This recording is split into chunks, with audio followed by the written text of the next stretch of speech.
walk will cost you a fraction of that. So please do join us, put the date in the diary, Sunday the 22nd. And again, with everything else I've been doing, following me on Facebook, otherwise I'll be here all evening. Thank you very much for your indulgence. Moving on, Leader, your announcements, please. Madam Mayor, you'll be delighted, as will the rest, to know these remarkably brief. I would just like to personally recommend Councillor Maxine Gale to the administration, and that's all I have to say. Thank you, Leader.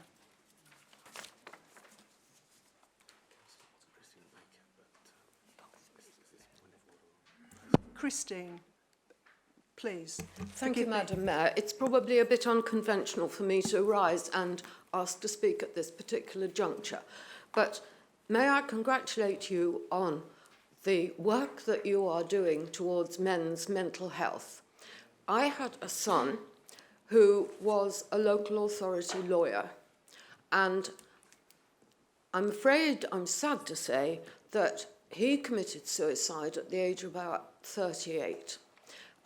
So I have in fact been involved with mental health initiatives. So I'm just wanting to commend what you are doing, because it is a bit of a Cinderella, as we all know, and men are very reluctant, really, to actually express their feelings. So I feel I have to say this because it would actually have been my son's birthday today. So thank you. Oh, dear me. Thank you. Thank you for your bravery. I knew when I chose this as a subject, it was not going to be easy. And people like you are just wonderful because you're so, so brave. And if you look around this room, you bet your bottom dollar we all know somebody. So I would say, in the event of your tragic circumstances and the tragic circumstances of this weekend, be kind. Number 6, questions from members of the public. None received, Madam Mayor. Thank you. Item number 7. Any questions received from members? None received, Madam Mayor. Thank you. Number 8. Do we have any motions that have been received? None received. Strange word. Right, councillors, there is a legal requirement that our decisions on setting the budget, that the general fund budget and the HRA budget are taken as a recorded vote. We will use the electronic voting for this purpose. The leader has also asked that we also have a recorded vote on the other substantive items on the agenda. Do we have supported by 5 members? Thank you.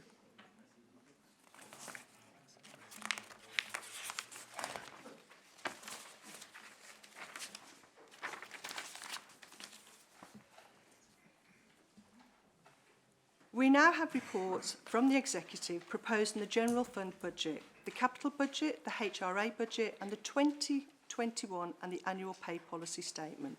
Leader, would you please present the budget to the Council?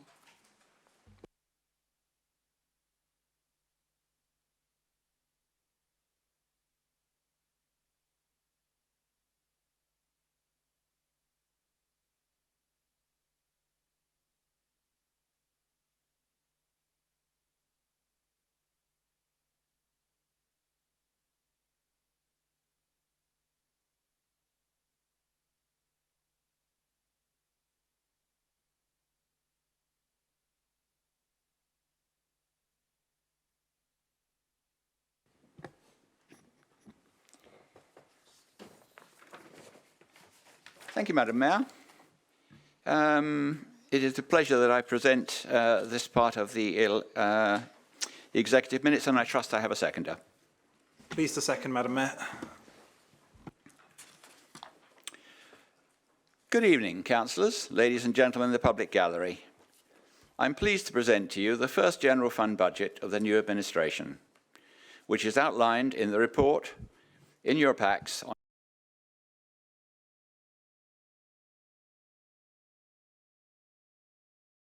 financial pressures confront us, as did our predecessors, and as it does other councillors.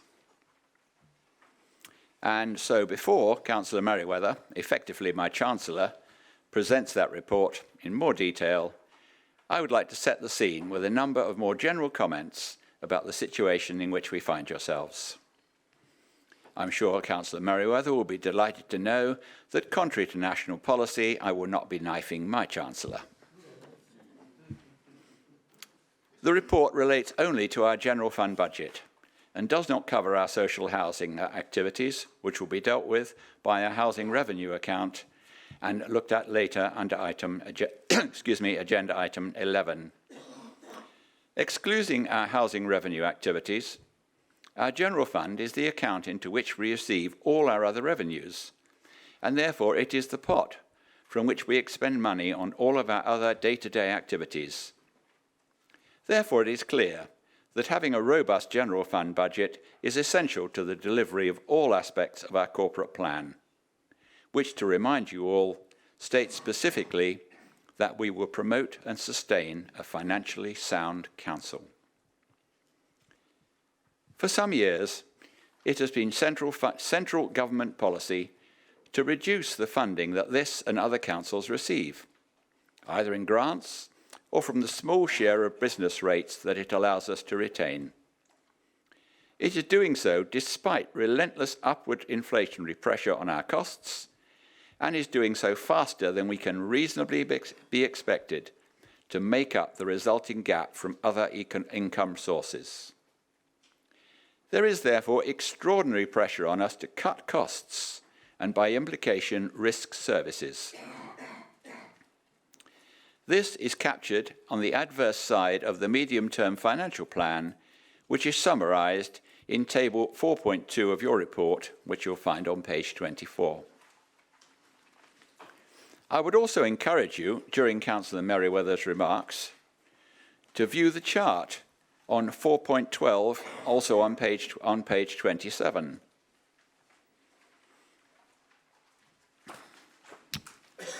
Whilst we, as Waverley, which is basically dealing with business rates, whilst we as Waverley collect the business rates, they are not held by us, nor do we have any say in how much we can keep to fund our services. So whilst we currently collect about £38 million from Waverley's businesses, for which they naturally expect to receive some sort of services, it will, I'm sure, surprise many of you to learn that we are currently allowed to keep only about 5 pence in every pound we collect. More importantly, we have not only been told by central government to expect that share to decline to zero, but there is a very serious threat that it may actually go further and tax us more than £1 on every £1 we collect from our already hard-pressed businesses. The government continues to insist that local councillors retain 50% of the business rates. This may be true overall, as some northern boroughs appear to be able to retain more than 100%. This is called levelling the playing field, but seems to me to be political tilting of the available funding. All this is even before the other potential impact we suffer, perhaps of £800,000 or more, from the so-called negative RSG, which is discussed in point 4.14, which you'll find on page 28, apologies. You will also notice from the chart there that in 2010, Waverley used to receive about £6 million in government grants. But we have not received any central government support funding since 2018-19. And the only central government we have had since, the so-called New Homes bonus, basically a reward for building even more houses, will be cut by £300,000 in 2021, and we expect it to disappear altogether by 2023-24. The income that councils can obtain basically comes from 3 sources: central government funding, effectively grants, the local population, council tax and other charges, and investment income. The government has cut off our grants, capped our ability to raise council tax, and not given us enough time to make prudent investments in order to replace the so-called lost revenue. No wonder Surrey County Council have thought it fit to go to the public with its begging bowl and consider inviting residents to pay more tax. The financial stresses that we now face were identified several years ago, and to the credit of our predecessors, in 2018, a budget strategy group was established to drive forward the initiatives designed to resolve the projected budget shortfall. The initiatives and targets have been working on to comprise the initiative side of the medium-term financial plan, which is summarised in table at 4.2 on page 25 of your report. These fall into three broad categories: cutting costs and making other efficiency savings that do not affect service delivery, increasing funding where we can from existing sources insofar as they are allowed by government policy, and finding completely new sources of revenue. This, for instance, would be investments in property of various descriptions. While some of these initiatives, like the ones for property and commercial, have evolved into strategies, others have not, although Councillor Merriweather will discuss shortly afterwards the impact on our 2021 budget. I must draw your attention now to remarks made by Councillor Mulliner, the chair of the Budget Strategy Working Group, to the Executive on the 4th of February. This is summarised for you on page 170 of the pack under subsection 60.2. He spoke about the group's progress and findings to date after 2 years of work. The group has concluded, and I will quote this to you, "It is unlikely that any significant revenue could be generated from new revenue streams in the next 4 years, and also it has reservations about the level and timing of savings achievable through customer service budget." Our new administration has been following the work of this group closely in the 9 months since the local elections, and has, we think, improved on some of the initiatives where we can, for example, the property investment strategy. However, whilst we are disappointed, as I think Councillor Mulliner is, at the group's progress, we have no reason to disagree with his assessment, especially as to whether new income streams can impact soon enough. Some of you may already have thought that the scope of the group's initiatives may have been too optimistic because it didn't include deep strategic service cuts. Whilst this administration will, if necessary, but only as a last and very much the last resort, consider making such strategic service cuts, I must make it clear that we feel it is far more realistic and a better approach, steered by last year's resident consultation, to cut costs and increase fees and charges. The administration is already making contingency plans for the future, but the challenge, i.e. the challenge remaining after 2020-2021, but that remains to deal with a further 3.5 million of deficit.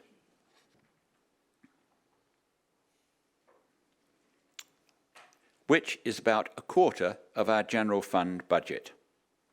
Councillors, just think how you would cope if 25% of your income was slashed tomorrow. On that challenging note, I will ask the Mayor's indulgence to hand over to Councillor Merriweather, who I hope will have something more cheerful to say.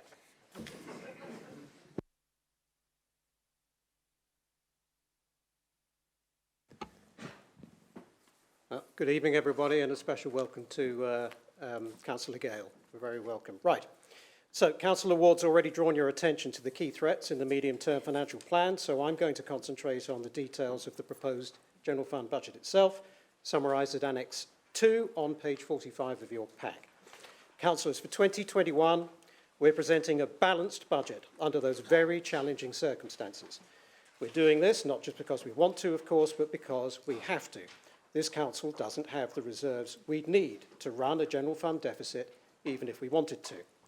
To balance this budget, our challenge was to find a sustainable £1.9 million in annual savings and new income.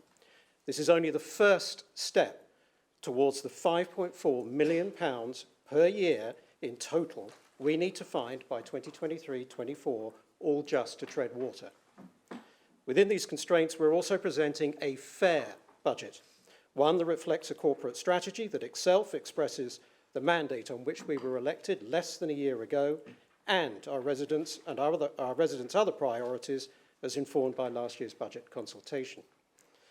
Turning first to Annex 2 then, and to the Council's total service cost, which at 10.8 million is a net cost increase of £255,000. This increase is made up of some much larger cost and revenue movements caused both by budget pressures and our compensating initiatives, which are detailed for you in Annex 3 on page 47 of your report. The total service cost budget pressures include, of course, the expected impact of cost inflation, £592,000, plus the significant loss of recycling credits income which Surrey have imposed on us to help them address their own financial challenges. The compensating net savings initiatives include most notably the 5% savings from the Heads of Service review, which total nearly £700,000. Now, while this budget doesn't contemplate any structural cuts to services, there still may be unidentified and unintended consequences to any cut, and this will need to be monitored. Now, total service cost includes the net surpluses we make from the various pay-to-use services that we provide for our residents, businesses and visitors. Some of these are not intended or even allowed to be profitable. For this budget, there are 3 of these activities that are the most significant. First, our property investment strategy. As I'll describe a little bit later in more detail to this council, this is an area which, for us as a council, is more heavily regulated by central government than for the private sector. While we already do own a commercial investment property portfolio that is not without its own issues, the market conditions we face are such that our strategy will take many years to deliver the investment returns we need.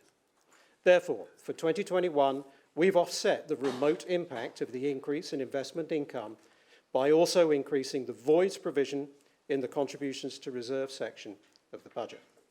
Second, car parking charges. These haven't been increased for 3 or more years, but neither has capacity, and most of our central car parks are jam-packed at peak times.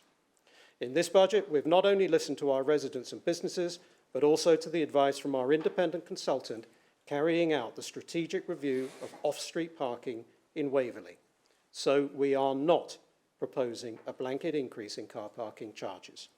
Some charges, including all 1-hour charges, will remain frozen. Other charges will rise or fall to improve the availability of parking in areas of high demand, whilst giving those who need to stay longer the opportunity to take advantage of reduced charges in the less busy car parks. We want these changes and the others that will follow to make better use of the spaces we have, so to reduce town congestion and improve air quality.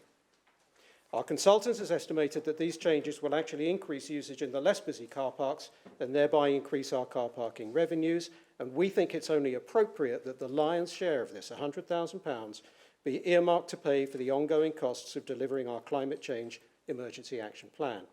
You'll see that earmark in the contributions to reserve section of the budget. Thirdly, other fees and charges, and as I mentioned earlier, most of these are to some degree regulated by central government, but we have nevertheless started a review designed to make pricing fairer for our residents and more reflective of our priorities where we can. And this we've already started with a freeze on the pricing of our green waste subscription charge. Our other discretionary charges are generally rising in line with inflation. So that's total cost. So I'm going to move on to the contributions to reserve area of the budget. We're proposing to maintain £1 million, the annual revenue contribution we make to our capital spending programme, which this year is £2.6 million. Details are on Annex 6 on page 83 of your report. We also propose to continue to use the New Homes bonus for reserve priorities, with a £400,000 contribution towards the investment property void reserve that I mentioned earlier, and a further £200,000 for our new climate change projects reserve, making our total general fund non-housing commitment for that for this year £300,000. Now, even though we've reduced slightly this year's contribution to our business rates equalisation reserve at £210,000, it's still a significant sum. We have to maintain this reserve, currently around about £3.5 million, to cover not only any sudden or accelerated loss of our retained business rates, but also for our disproportionate exposure, 40%, to successful business rates appeals. That exposure could even increase in the government's review of business rate funding. So this then brings me finally to financing. In his remarks, Councillor Ward explained the landscape as regards both business rates and new homes bonus, which I note together impact 2021, collectively with a cut to our income of £454,000. So we come to council tax. So this council currently accounts for only 9p in every pound of the tax we collect. And for 2021, central government capped our ability to increase our element at the higher of 2% or £5 based on an average bandy equivalent. We are eligible for the full £5 increase this year, which would equate to an above inflation increase of 2.7%. However, during this budget process, this executive has invited, listened to, and understood all of the arguments for and against the £5 increase, and indeed for and against no increase at all. There isn't time for me to repeat all of these arguments now, but I expect them to be aired anyway, probably in the discussion to follow. This council's own long-standing assumption in its medium-term financial plan has been to increase council tax in line with inflation at around 2%. This year, though, we have also benefited from the significant new recurring council tax revenues, £184,000, equivalent to a 1.8% rise, from newly developed homes in the borough, arguably the only tangible benefit many of our residents feel they will get from them. This, combined with the large net budget savings that have been made, mean that, despite all of the budget pressures this year, we have exceptionally been able to balance this budget at an inflationary 1.9% rate increase. Simply speaking, we believe that a 1.9% rate rise in line with inflation is what is most fair for our residents, and so that is what we've proposed. Councillors, this budget is as a result of a lot of hard work from the officers and many of you. You know who you are, and thank you.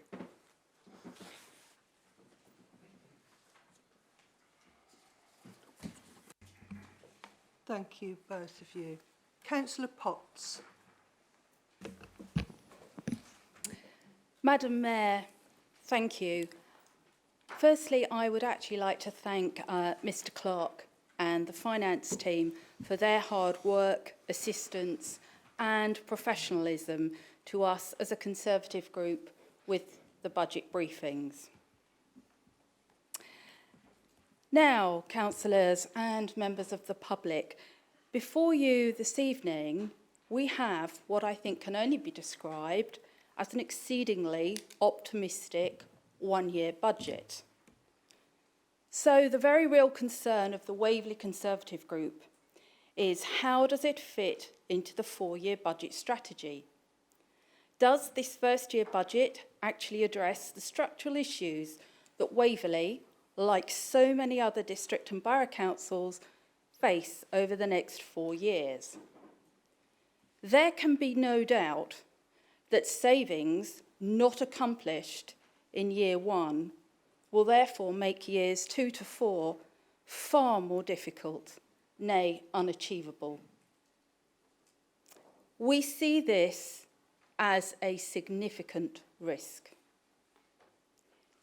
In particular, the key aspect to this, which we would question, is are the significant expense reductions, the raising of revenue in year one, sufficient to ensure that financial problems are actually minimised in later years? I would also ask the leader to please help us and clarify what the strategy is on both council tax and car parking ongoing, because this is extremely unclear in the budget that we have before us.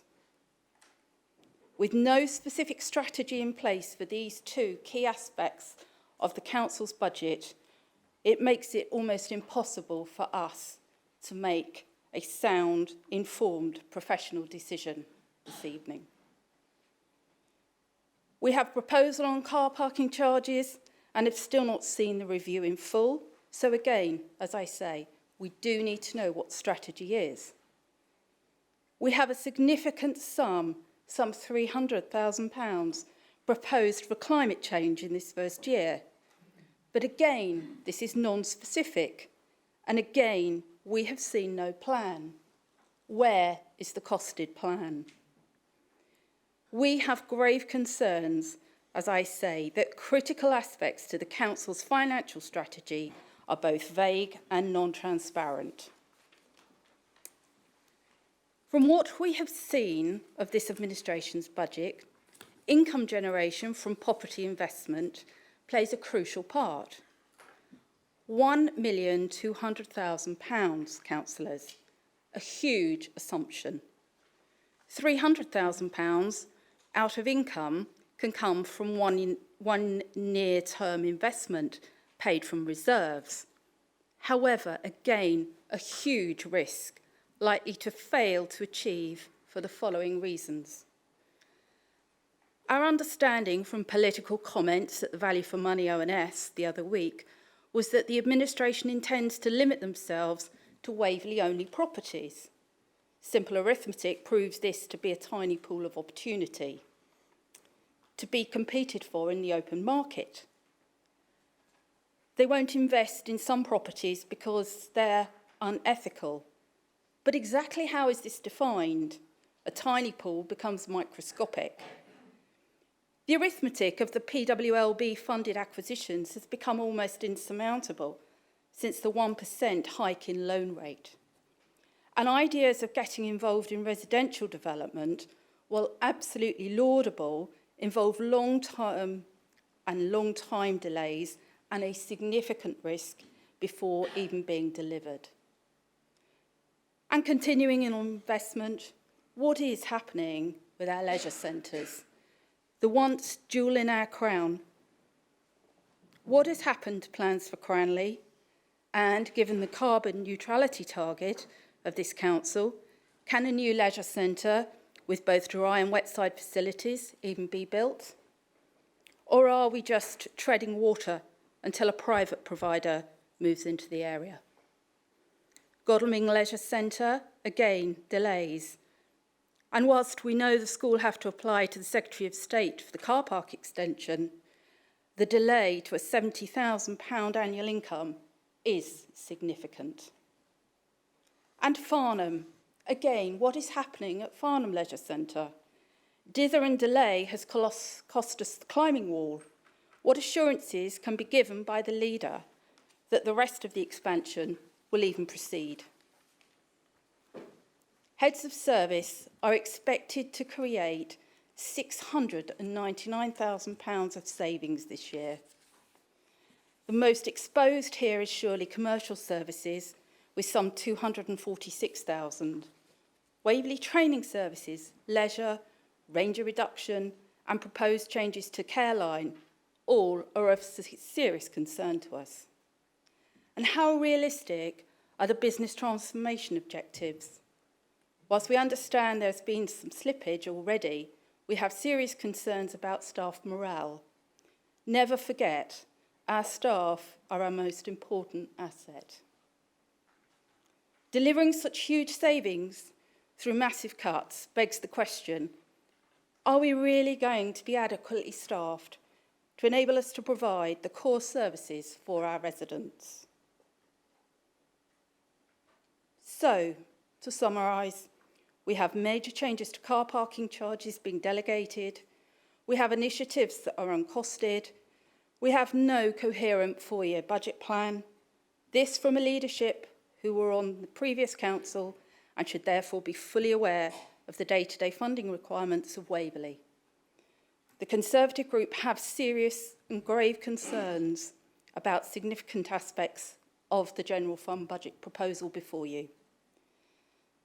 And we feel that this potentially calls into question whether Waverley will even be able to remain a viable standalone authority longer term if this general fund budget, as it is approved this evening. Madam Mayor and fellow councillors, given the concerns we have about the longer-term transparency of changes to the car parking tariffs, we wish to bring an amendment to the recommendations in the General Fund budget on page 3 of the main agenda by adding an additional recommendation to ensure greater transparency for all our councillors and residents. I'll leave it at that because I believe Ms Cameron will need to put that up on the board. Thank you to all three of you for your presentations. Now, who'd like to be the first to start the debate? Oh, sorry, forgive me, I'm getting ahead of myself.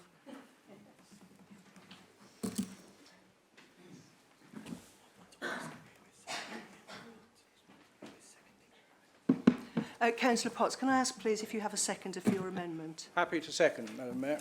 Thank you. So, we're going to debate. Yeah. Councillor Potts, I believe you have up to 6 minutes to talk on the amendment. Thank you. Madam Mayor, thank you. I shan't take up the whole 6 minutes for everyone in this chamber. Don't worry about that. I'm sure that everyone can see the recommendation before them, but for the sake of the webcast and anyone who can't, the amendment is that Council agree to add an item 6 to the recommendations to require that any changes to car parking tariffs in the borough in the year 2020-21 be brought to Council for full and transparent debate and decision following all necessary consultation and are not approved through delegated authority. Madam Mayor, further to comments I have already made about car parking charges, and in the spirit of openness and transparency, I move this amendment for the additional recommendation.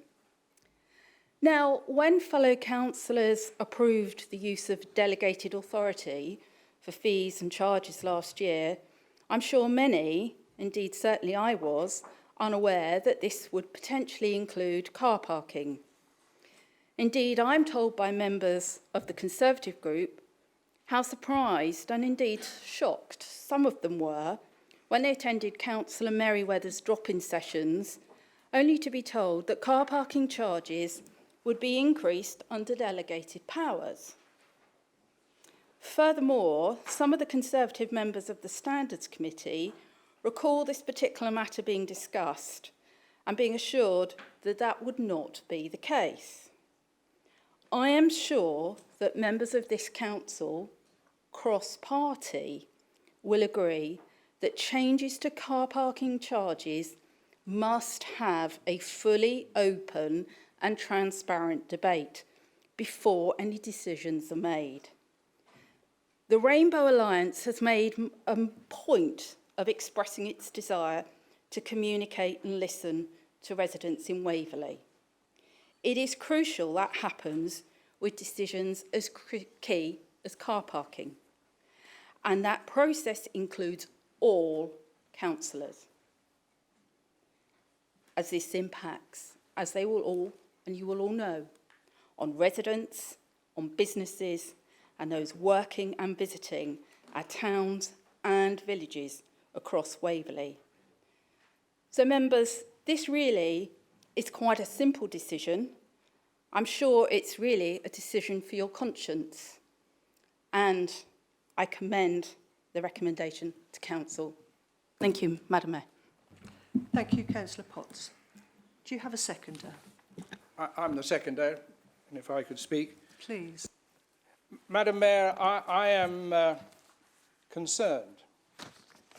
Are we being asked tonight to approve car parking fees and charges as per the email sent by the Strategic Director on behalf of Councillor Palmer on the 4th of February 2020? If yes, why aren't they in the papers? And have they not, I don't think, gone yet out to public consultation or to overview and scrutiny? If no, is the 145,000 that appears on page 31 of our papers as extra income on a full year basis or on part of a year?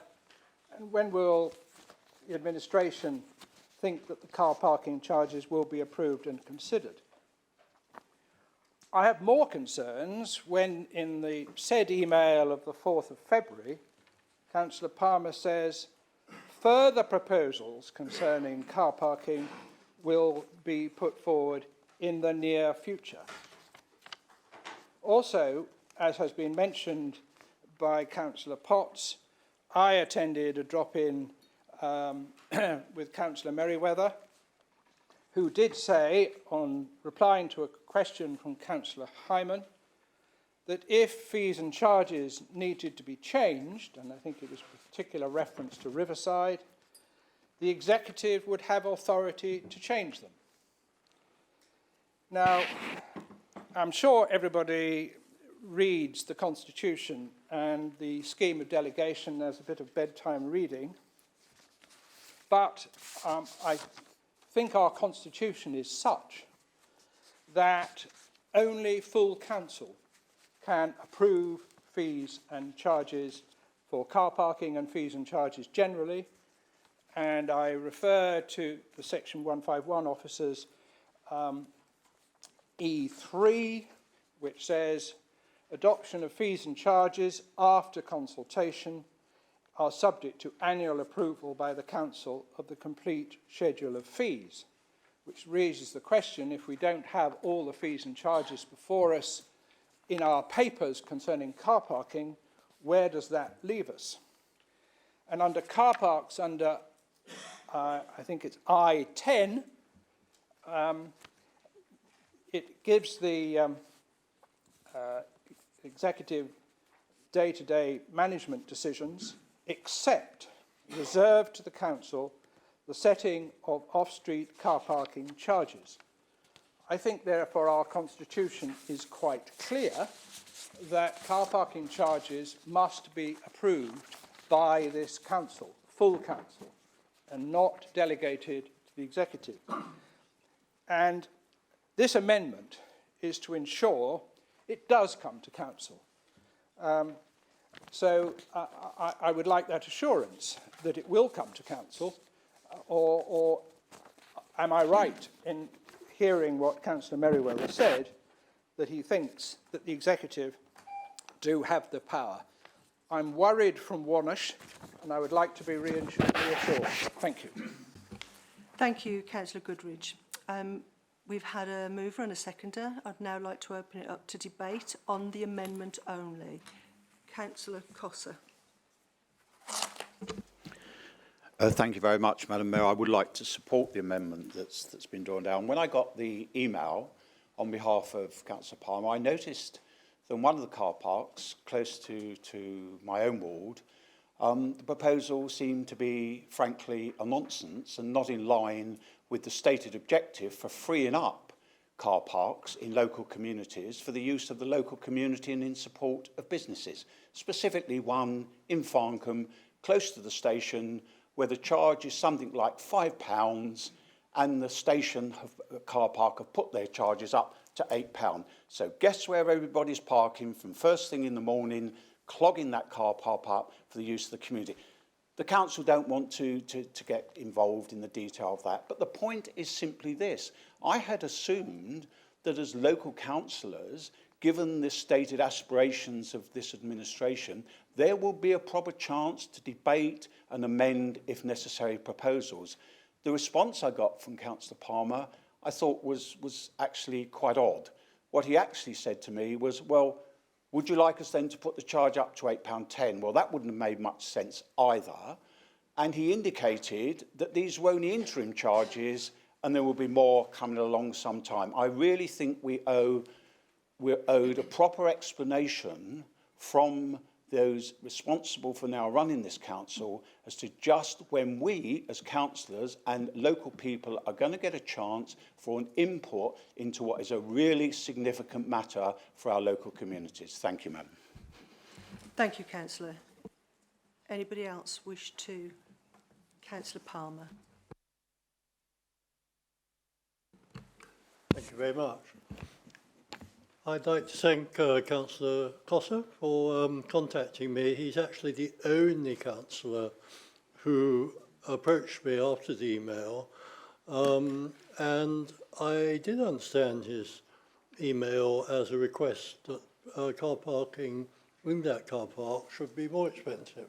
I would like to invite all councillors with an interest in the car parking charges to contact me, because at the moment the position is that the current proposals are for a very small increase, typically 10 to 20p in some car parks, and a reduction in others, going, for instance, up to 50% reduction in Cranley for all-day parking.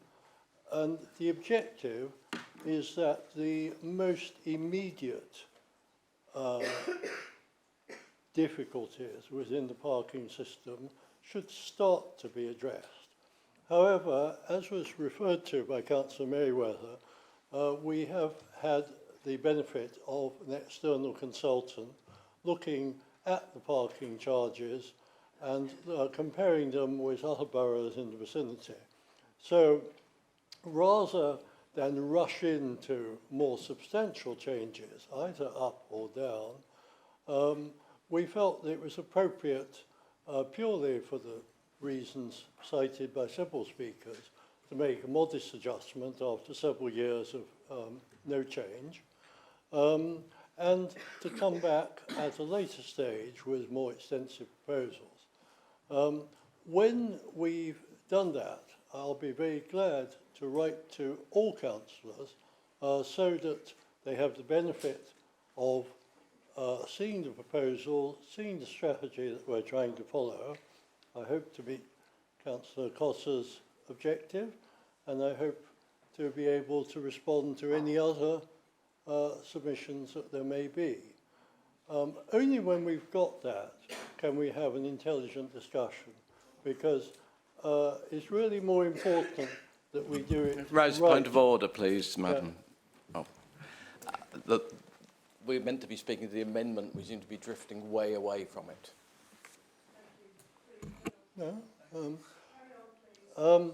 No, I'm only after we've got the benefit of the analysis of the independent study addressing the full range of parking within Waverley. Only at that point will we be able to have an informed discussion. And I'd very much like other councillors, more than only Councillor Cllr, to contact me if they have concerns. Thank you. Councillor Denis. Thank you, Madam Mayor. I actually spent most of my working life saying to people, ignorance of the law is no excuse. And I think the Constitution is our law. I think it's been mentioned by Councillor Goodridge, point 110, but just for people's information, that's page 85 out of 288, if you wish to read the Constitution. And it is very clear. It says the setting of car parking charges is reserved for the council. Just a couple of comments in addition to that. We have mentioned about 145,000 car park charges increase in revenue. Where within the agenda pack is this information? It is just a figure plucked out. Haven't seen any information on this. And it's also been mentioned the external consultant. They don't make the decisions. We do. When I stood for election first time 5 years ago, I pledged to do what was right. And what is right is to consult, debate as a council, and make a decision. This decision has just been pushed in through the back door. and I'm certainly not willing to allow that to happen. That's not what I believe in. Thank you, Madam Mayor. Thank you. Councillor Martin. Thank you, Madam Mayor. I'm even more confused now than I was at the beginning of this discussion. I don't understand from what Councillor Palmer said as to whether parking charges form part of the papers that we are looking at now. In all of the paperwork that I have for this full council, there's no list of car parking charge increases. There was an email which was sent out on the 4th of February, but there's no indication that that forms part of these papers. So I'd just like perhaps clarification from Mr. Taylor as to whether whether we have car parking charges which are part of the papers legitimately or not. Thank you. Thank you, Councillor Martin. Councillor Follows. Thank you, Madam Mayor. Just a couple of things here. I think if the Constitution does forbid it, then obviously an amendment actually isn't necessary. And if it doesn't, then I don't believe the amendment's necessary required for a number of reasons. I mean, Councillor Palmer has indirectly made one point I just want to reinforce. Care about this issue all the time and not just when there's an opportunity to point score. The fact that only one councillor replied to Councillor Palmer just shows you're here to make a point in full council. If you actually care about this issue and the impact on residents, you will have all have read it and contacted Councillor Palmer. Please do that in future. We do not see parking charges as a blunt instrument. It requires more nuance and thought and a smart application. Not only is that the right thing to do and the sensible thing to do, it's also what residents told us in that survey that we should do. Councillor Costa actually highlights that issue of applying a blanket charge or blanket reduction, because in some places it makes sense and in some places it does not. We need the flexibility in order to make those adjustments, to make it work and to make it work smartly for our residents and for everybody who uses car parks, whether they are a Waverley resident or not. So the question I particularly have for officers is, if it is forbidden by the Constitution, then that obviously is a serious matter that we do need to take particular issue with, and I would seek officers' clarification as to that. If it is not forbidden by the Constitution, then frankly, I do not think this amendment is relevant. Thank you. Mr. Taylor, would you like to comment? Thank you, Madam Mayor. We looked closely at this when this matter came to full council in December, and I think that the decision that was made at that point was very clear in terms of the delegation that was granted by full council in consultation with the relevant strategic director. So I'm satisfied, but clearly council needs to have its debate on this matter.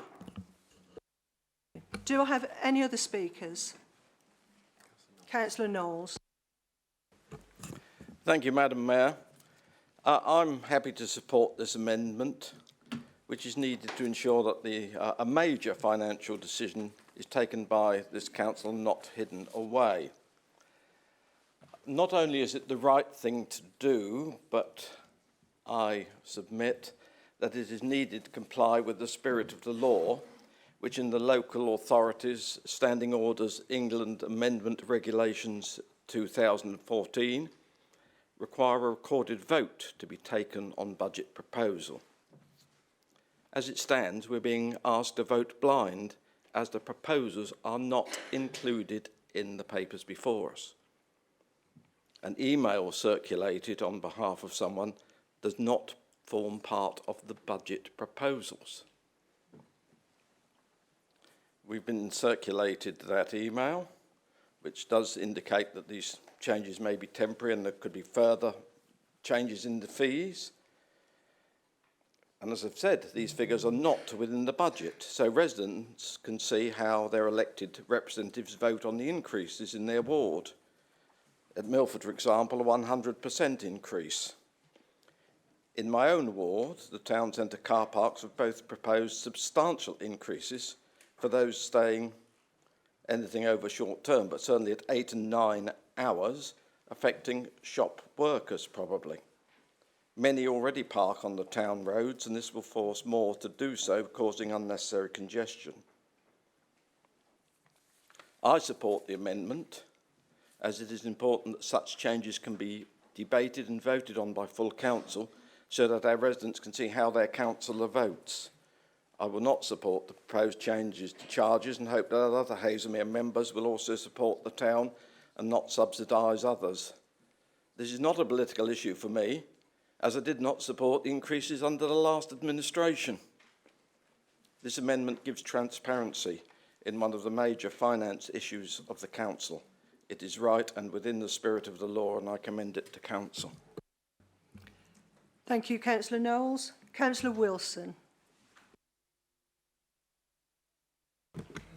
Thank you, Madam Mayor. I have spent a lot of time talking to people about parking. A lot of the residents are up in arms at all times about parking. Parking is a strategy, and we have a report in front of us which I have read, and it suggests that we need to take a grip of our parking.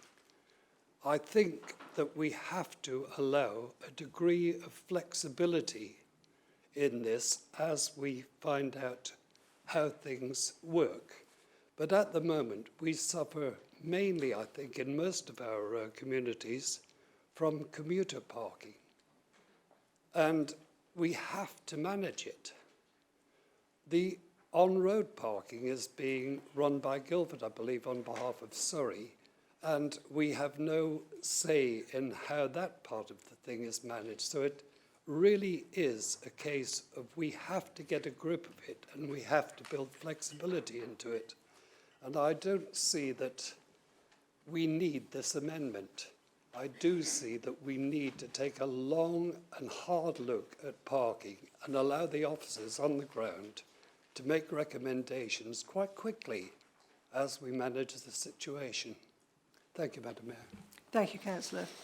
Are there any other speakers on the amendment?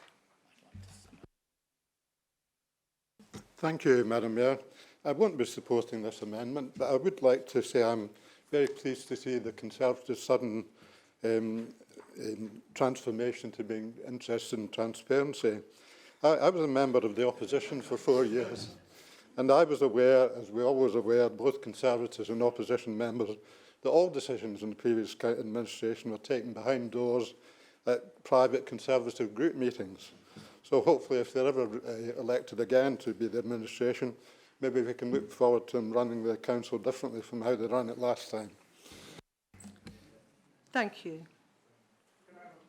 Information, please, Madam Mayor. 2 questions on a point of information.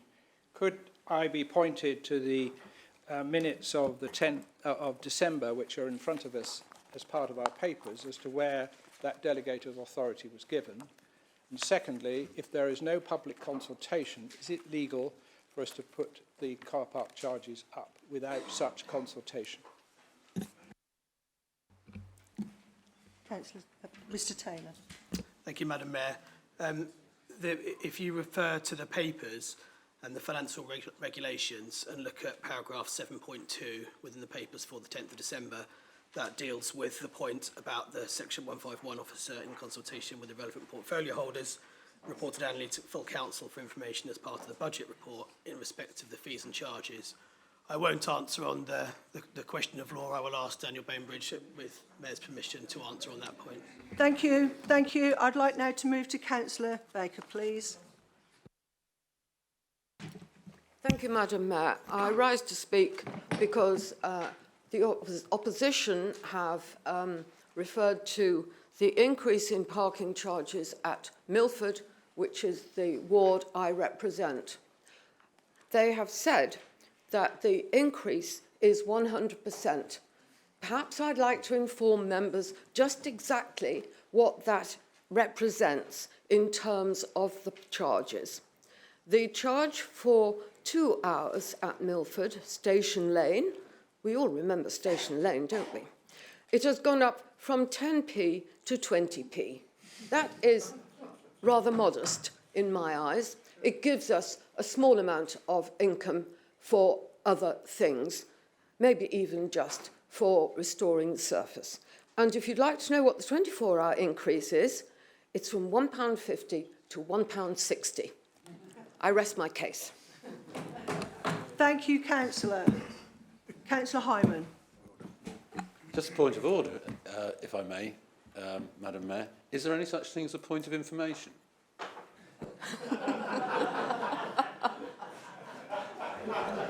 Thank you, Councillor Hyman. Much appreciated. Now let's get back to the serious matter of debating this amendment. Are there any other speakers before we go back to the proposer? Therefore, I would like to ask Councillor Potts, please. Madam Mayor, thank you. I'll keep it brief, as I said. I, like many other councillors, are frequently contacted on a number of issues, but the majority tend to be the two Ps, planning and parking. I think on this matter, there's very little more that one needs to say. It's not the amount, to the point that Councillor Baker makes, it's about the principle here. And as I said earlier, we have an administration who are talking about openness and transparency, and that's not what we are seeing. And I would again question, did members really understand what they were voting for on delegated authority in terms of parking charges? Could I ask Councillor Follows if he'd please let me speak? Thank you. And I would ask them to think, fellow councillors, about how residents will view this.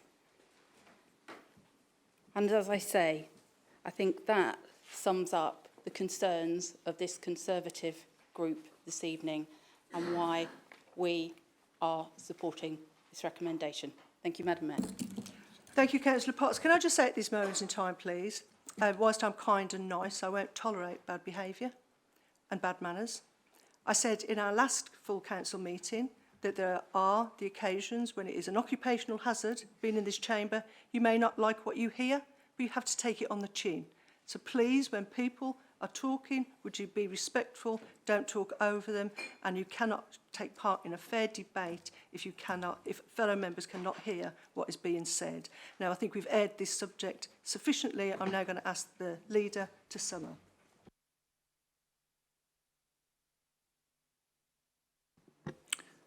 Thank you, Madam Mayor.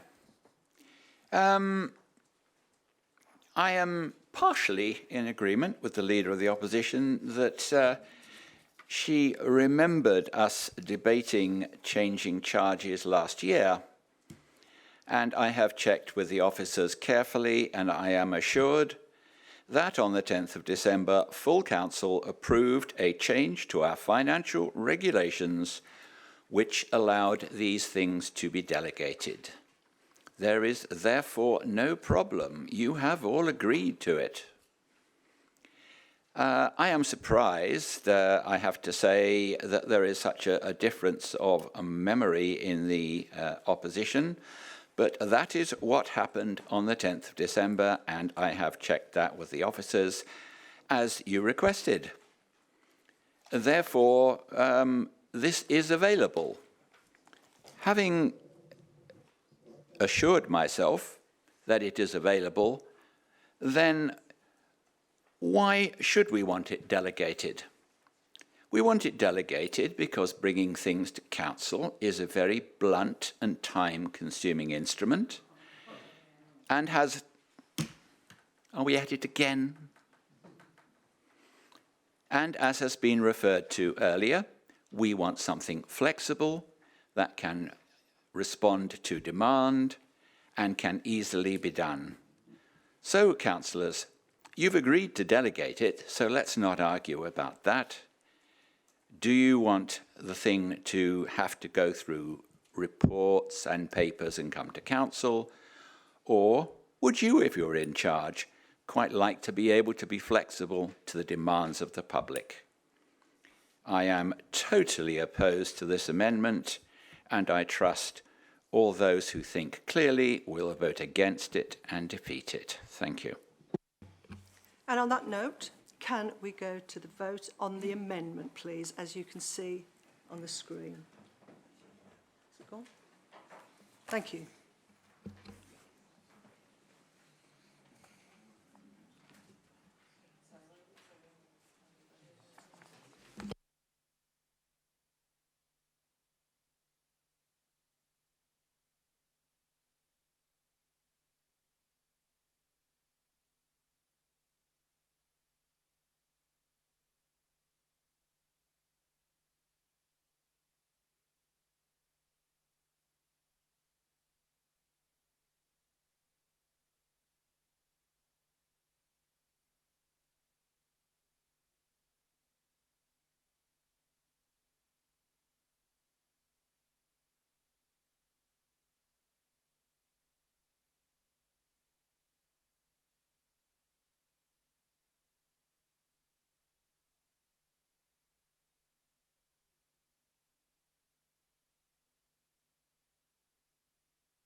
So that's 16 for, 4 abstentions, 31 against. So the amendment is lost.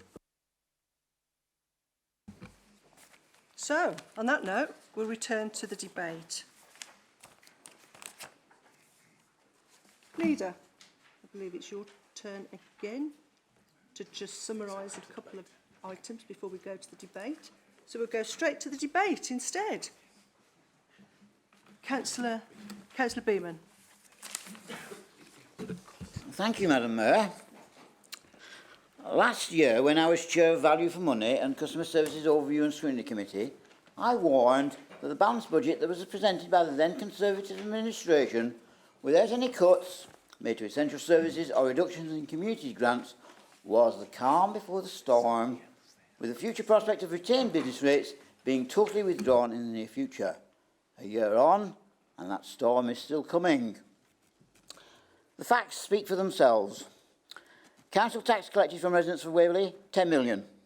Business rates collected, 38 million, of which 50% is retained, 90 million, and of which we keep a derisory 2 million. And that is going to reduce by another 150,000 to 1.85 million. Central government encourages local authorities to find other sources of revenue to compensate for the loss of retained business rates, but this is easier said than done. Increasing car park charges, albeit on a targeted basis rather than across-the-board basis, which has left car park charges for the first hour unchanged and evening and Saturday parking still free, is this year's answer to raising sufficient revenue to balance the budget, enabling essential services to continue to be maintained and the level of community grants unchanged. But, as the Leader and Councillor Merriweather have both pointed out, the task of preparing a balanced budget is going to get even more difficult in future years as retained business rates are progressively reduced to nothing.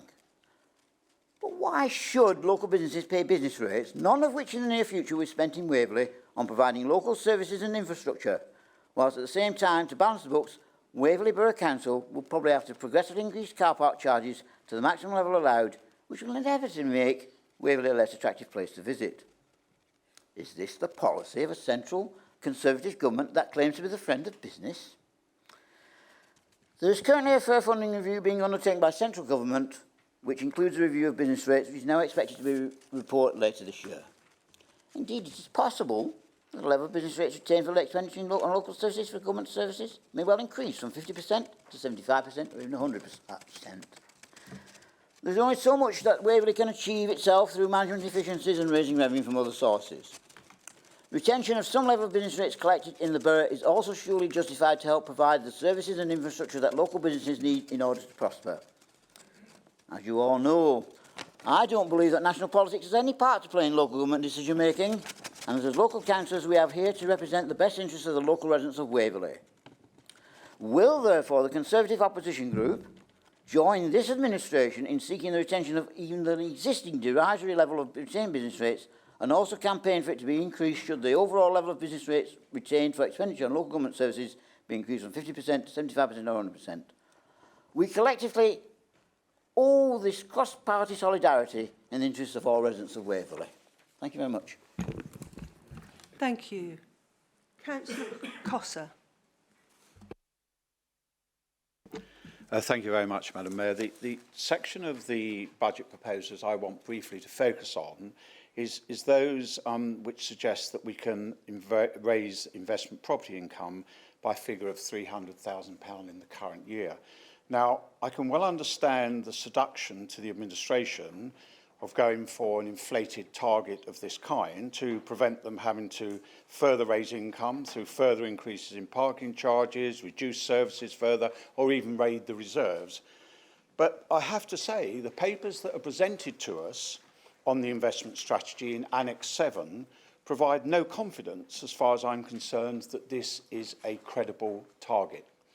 I had occasion some years ago to take responsibility for chairing a committee at the County Council which scrutinised their investment strategy and all the detailed proposals coming forward, and it also gave me the opportunity to look at some of the investment strategies across other local authorities as well.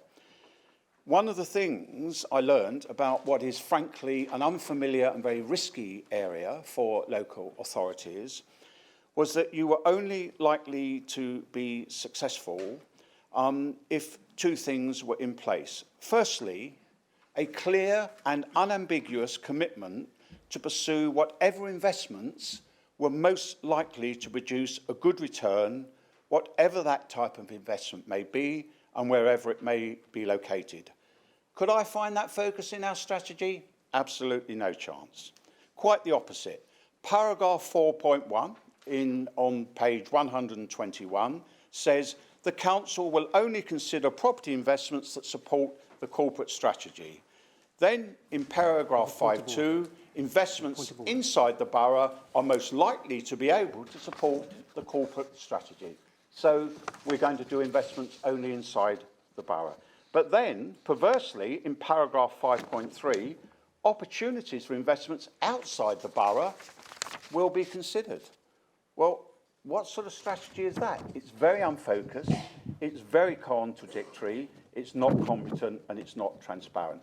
The second point I wanted to make was it's also been my experience that it was vital to have regular and consistent engagement on all investment proposals with competent external professional advisors to complement, and this says nothing against our own officers, but to complement skills that are not readily abundant in local authorities.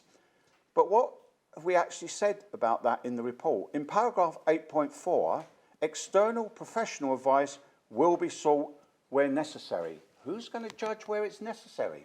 Well, we are, of course. It just doesn't make any sense to do that, and a number of authorities have fallen foul, frankly, because they have not taken on that external professional advice that they need. So, for the reasons given, I cannot support this part of the revenue budget or the revenue budget in total for the reasons given by the Leader of the Opposition. And although the investment strategy as a whole, I think, has some merit, because of my concerns about this, I won't be able to support, and I will probably abstain on the capital strategy as well. Thank you, Madam Mayor. Thank you. Just one moment. I just want to take a bit of advice before we move on.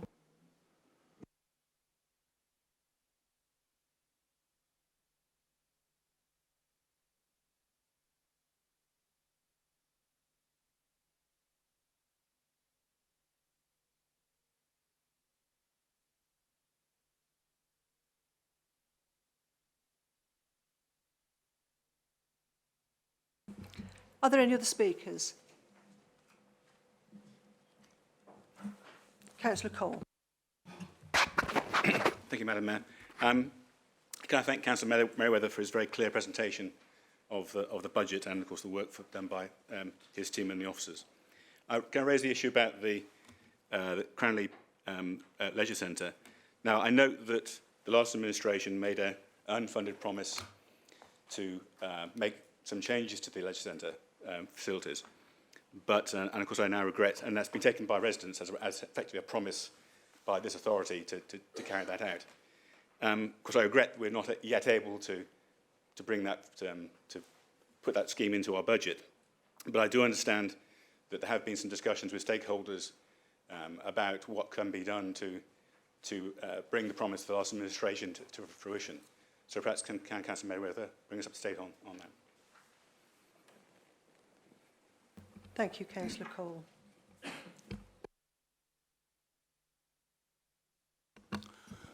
Thank you, Madam Mayor. One thing about council tax is that it is very regressive, so I support the limited rise that is being proposed. Thank you. Thank you. Councillor Elts. Thank you very much, Madam Mayor. The section of this budget that I'd like to take a look at, everybody to concentrate on, is the voluntary organisations. They're not actually mentioned too much anywhere. When looking for savings, please can we remember that we have a very high percentage of older and more vulnerable people living in our borough who need to be able to depend upon these kinds of services that are covered by our voluntary grants. And it's widely accepted, for example, that Hopper is an essential service which must not be allowed to disappear. And yet for the last 14 years, they've received exactly the same level of funding, which in real terms is a 40% reduction. Still, they continue to give a dial-a-ride service, giving 25 1,000 rides last year alone, but this probably cannot continue unless further funding can be found from somewhere. Woking actually gives its busler service 3 times as much as we do. Guildford Dial-A-Ride gets 4 times as much. So we aren't over generous, but whilst I understand we're not in a position to match that level of funding, it is important that we don't reduce it further. So the same applies to the day centres and to CAB. I would just like that to have particular attention paid to it. Any reduction in funding will have a negative effect on the way in which they can all operate, and therefore it's crucial, in my view, that the status quo is upheld. One other area, if I may, is heads of service savings. There are more questions than answers raised, as far as I'm concerned, on that. A care line is predicted to increase. How can this be achieved? We're putting up charges, and yet the service must be reduced with a reduction in officer hours. There needs to be a very close look at the workableness of the system. And parks and countryside is another area that I'm really concerned about. There's another reduction in officer hours, and I would like some reassurance that we're not going to be putting unachievable demands on our parks and countryside service, so that those caring for the 5,000 acres in Waverley's ownership have even more work to do, not only with the issues we're seeing with pests and diseases such as ash dieback and oak processionary moth, but also with the current weather trends for very high winds. And in addition, the climate emergency indicates a need to plant many more trees, in which case, how are our reduced staff going to be able to manage them? This all needs very careful thought, and there are some very real risks to our existing tree stock. I also understand we're looking at the possibility of developing a commercial element to our expertise in land management, something which I was keen to investigate under the last administration. I'm pleased to see this. But if ranger hours have been reduced, how can the expansion of this potential profit-making service be achieved? I just ask that we pay careful attention to those issues. Thank you very much, Madam Mayor. Thank you. Councillor Rubini? Thank you, Madam Mayor. I also would like to welcome Councillor Gale, who I've known for many years, to our community here. I'd also like to thank Councillor Merriweather for his work on this budget. He's obviously shown a lot of work and a lot of stuff that has been done, and I do welcome it. Thank you. I find there is a lot to be recommended in this report. On page 29, 419 and 421, we undertake the support for the climate funding and that the green waste subscription has been frozen. This shows we are taking the climate emergency seriously and doing what we can to maximise our support. On page 30, 425, we state there are no cuts to service or reduction in funding for community organisations in the draft 2021 General Fund. Again, this shows our commitment to supporting the vulnerable in our community. On page 39, there is a list of aspirations that we want to achieve, and they can be done. This again shows our commitment to making sure that we are with our community and making it known that we will support that community. I do recommend this document and the proposed 1.9% for the council tax. To achieve all this at that amount, I think is being very prudent with our money. And as Councillor Merriweather said, why should we use taxpayers' money in other areas when we can achieve what we can achieve now with this amount of rise? Thank you. Thank you. Councillor Follows. Thank you, Madam Mayor. I'd also like to echo Councillor Rubini in thanking Councillor Merriweather and officers for all of their work on the budget, but more so for the amount of time that you've put in personally in helping councillors of all parties get their heads around this with the sessions that you've hosted. I think that's something that I wasn't expecting, and it's been greatly appreciated. I mean, this is a balanced budget under very challenging circumstances. The scale of that challenge is extreme, and it's growing daily. And the Leader of the Opposition talks about handling of the 4-year strategy. The current administration has had to play the hand it was dealt. And that local hand you dealt us was toxic enough, but it's part of an even more toxic game being played nationally. Now, I don't need to go into the details about the financial issues created by Brightwell, as many of you will be aware of it. Much of the work on that, Councillor Merriweather did himself. Cranley Leisure was a promise you know had to be funded by borrowing, one I hope that we can actually fulfil. As the largest individual group in this council, with a wealth of experience at your disposal, you come forward today with nothing. No opposition budget, no plans, nothing. The cross-party group has filled that void. Now, I want to highlight something that I consider to be a high point of that new administration. The debate we had internally on this subject, particularly of council tax, was one of the most open and positive debates I've been involved in since becoming a councillor.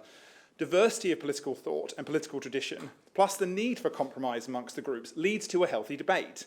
Cross-party partnerships such as ours, I firmly believe, lead to better decision-making because discussion, cooperation and compromise are a requirement, not an option. One group does not dominate, and more than that, it actually cannot. 1.9% is a rate we believe we can collectively defend, represents the need we face while ensuring that residents do not bear the brunt where it can be avoided. We must avoid the belief that any council is entitled to money from its residents. Now, to answer some of the queries that have been raised, our property strategy is essentially this. Do no harm. Invest locally where we can. Invest outside where we have to. Voluntary organisation grants have not been cut. Reliance upon volunteer organisations and the funding question that raises is, by the way, another consequence of national policy. These organisations also deal with vulnerable people of all ages, not just the elderly of the borough. Now, I want to reiterate, in the process of the budget, we consulted residents about their priorities and views about how we raise that money and how we spend it. Cut costs, think about council tax, be smart about fees and charges. Parking is an issue that's already been raised. A blunt instrument of a blanket rise has been avoided. I also support a progressive review of planning charges that I hope will ensure that a resident building an extension is not charged the same as a developer building hundreds for pre-application advice. These concerns expressed by our residents run through this budget. I found this budget cycle to actually be a bit of an education in the mechanics of local government funding. Now, as with almost every aspect of this, the more you lift the stone of local government funding, the more we see the sheer weight of the consequences of what I would label willful negligence of central government and the way it funds, or more accurately, does not fund local government.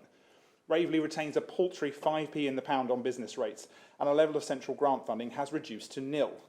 These challenges are extreme, and we must meet them in a manner that does the best we can for all of our residents under the circumstances, and especially to the most vulnerable of all ages. I believe Councillor Merriweather has eloquently highlighted the particulars of this budget, and I heartily commend it to full council. Thank you. Thank you. Councillor Palmer. Thank you very much.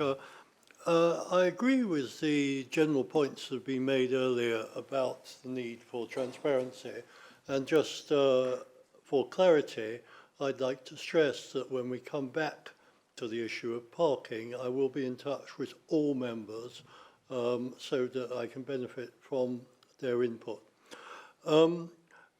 Transparency cuts both ways, and it would be helpful if we understood the Conservative opposition's preferences in this area.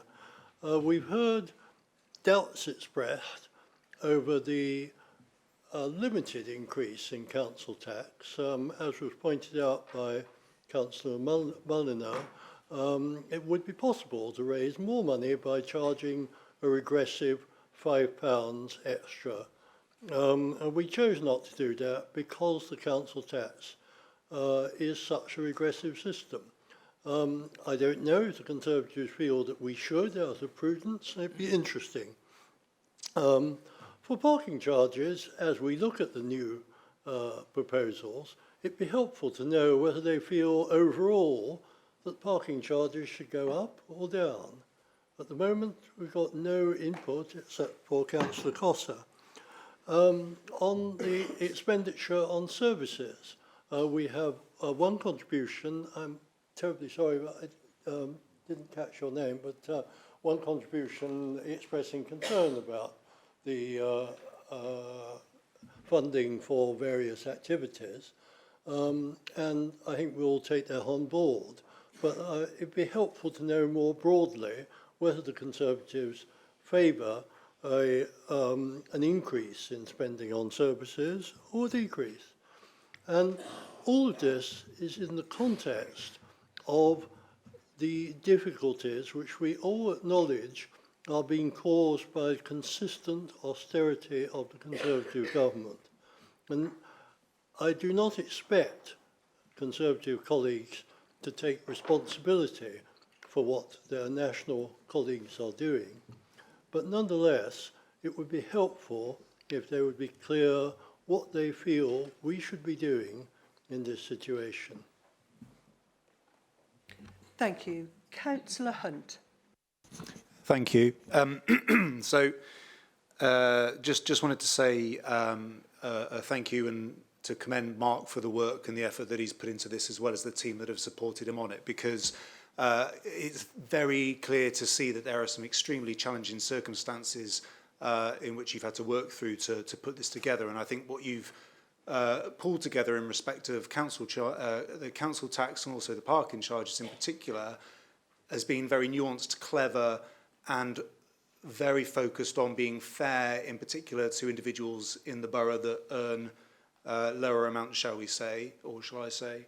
You know, I particularly enjoyed Councillor Beeman's comment about, with the Conservative group seeing all the financials, wish to contact their colleagues in central government and show them that we should be owed more of the business rates than we're actually getting at the moment, because that is causing some of the issue that the borough is experiencing. And then there was just one question. The general fund, is that the fund that's owed by Brightwells? If you can answer that. Thank you. Thank you. Councillor Goodridge. Thank you, Madam Mayor. Can I say firstly that my earlier remarks relating to car parking was procedural more than the amounts. I personally am quite happy with the strategy on car parking. What concerns me is the first time in nearly 30 years on this council we've not had the fees and charges when there's been an increase before us on budget day.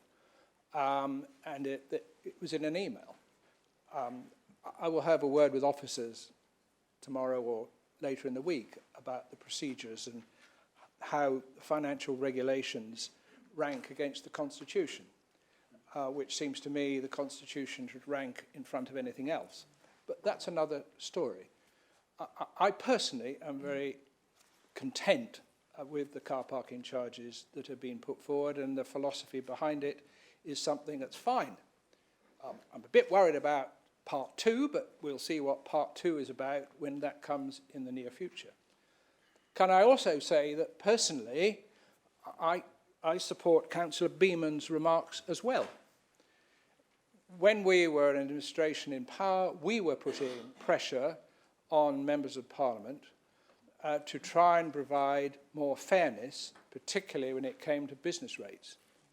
And I'm quite happy, and I can't speak for the rest of my colleagues, but I suspect they are too, bearing in mind that's what we did in the past, to unite with the Rainbow Alliance to put pressure on MPs to try and see if we can improve our lot when it comes to business rates, because I think it's iniquitous that our businesses, in effect, hand over to other places 95% or 95p in the pound of the monies that we collect. I think it's wrong.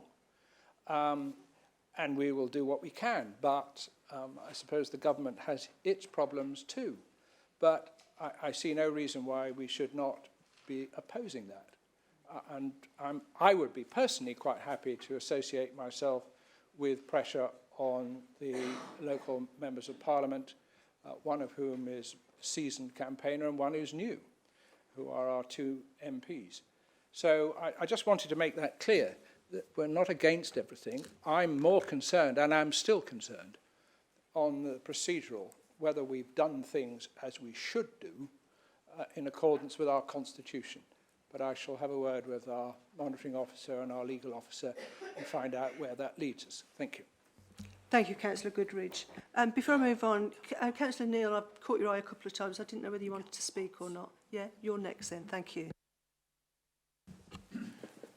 Thank you, Madam Mayor. My portfolio interest here is in the business transformation area, and I note Councillor Potts raised concerns about the savings that we expect to make in the business transformation programme. I would just like to say there's a huge amount of work has gone into this area by the Business Transformation Department and indeed throughout the staff of the Council. There's 10 work streams going through at the moment, and this involves changes to how we work and modernisation that we're bringing into the operations here. We aim to save £1 million over the period that's been outlined, and I'm pleased to say that we've already achieved in the order of £150,000 towards that. So just remembering the comments by Councillor Mulliner that the leader referred to in his opening remarks, where he was rather pessimistic about whether we can do anything here. We certainly believe we are well on the way to making the savings that are referred to in the budget. And I would certainly recommend support of the budget that my colleague, Councillor Merriweather, has produced. Thank you, Madam Mayor. Councillor Reid. Thank you, Madam Mayor. Quite a few things to say. I hope I've got time. Firstly, concerned with rubbish. I thought that your concerns would have been allayed by now from our discussions and from the explanations from the officers. I do hope so. Councillor Palmer, thank you very much for all the work you've done. And since I've been elected to represent Cranley East in May, I was working with my community, especially with disabled people, about parking and parking charges, which I think is a point I want to make, because disabled people now have to pay. They can hardly get to the pay slots. So thank you very much for highlighting this and for giving us the opportunity, not only as residents, but as councillors, for giving feedback. Secondly, managing grants and all the work you've done, Councillor Beeman. Thank you very much.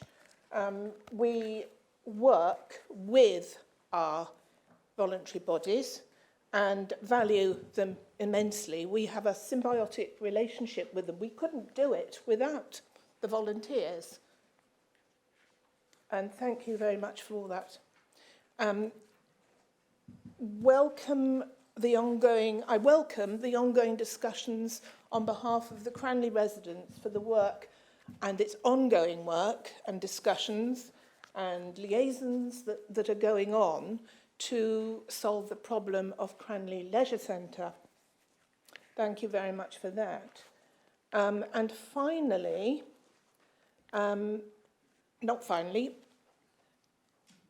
penultimate point I want to make is I want to thank all the people who have given feedback to Councillor Merriweather and his team, not just his team, but the team of officers that have been supporting him, because it was a monumental task, I know, to ask all the heads of services to reduce their budgets.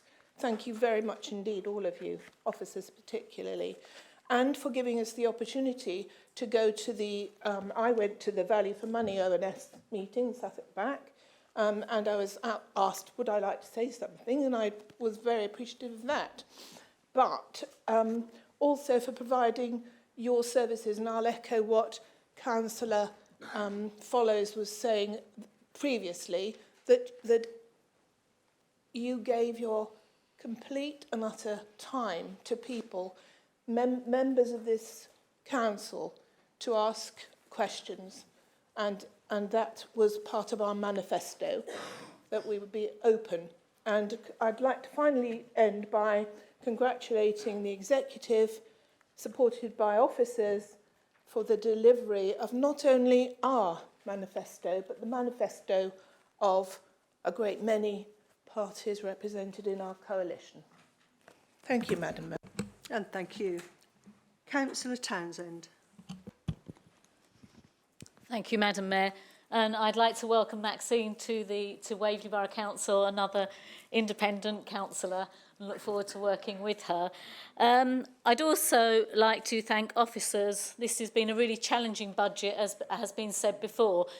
And I'd also have to thank Mark Merriweather, Councillor Merriweather, because I know how much effort, how much time, and how much professionalism he has put into this budget. It has been difficult. But for those of us that are here in the council, and for some of those people that are at home, perhaps watching this webcast, they need to be aware that there is an awful lot of work that's being done behind the scenes. The Budget Strategy Working Group, of which I have been a member, has worked tirelessly looking at all of the figures. You know, they haven't just come to this conclusion tonight. There's an awful lot of work in the background. And the heads of services have justified the cuts that they think they can achieve or they want to achieve. So it has all been justified. Everybody has been spoken to. And I think all councillors should be satisfied that officers are on board for this, and that hopefully their morale is high on this one, and they think it's achievable. And listening to the parking charges, I have to admit that the Chamber of Commerce from Cranley put forward their suggestions, which have been taken on board, about making it cheaper for people to park all day in Cranley's car parks. So that has already been listened to from the Chamber of Commerce, and I thank you very much for that.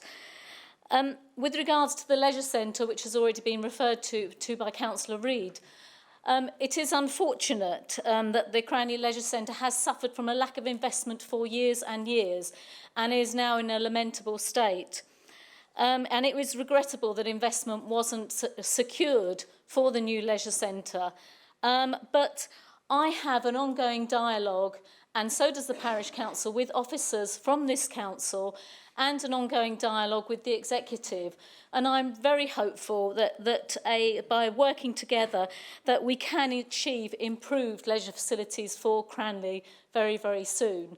And I think that it's only by working together, all of us together, that we can achieve the very best for our residents.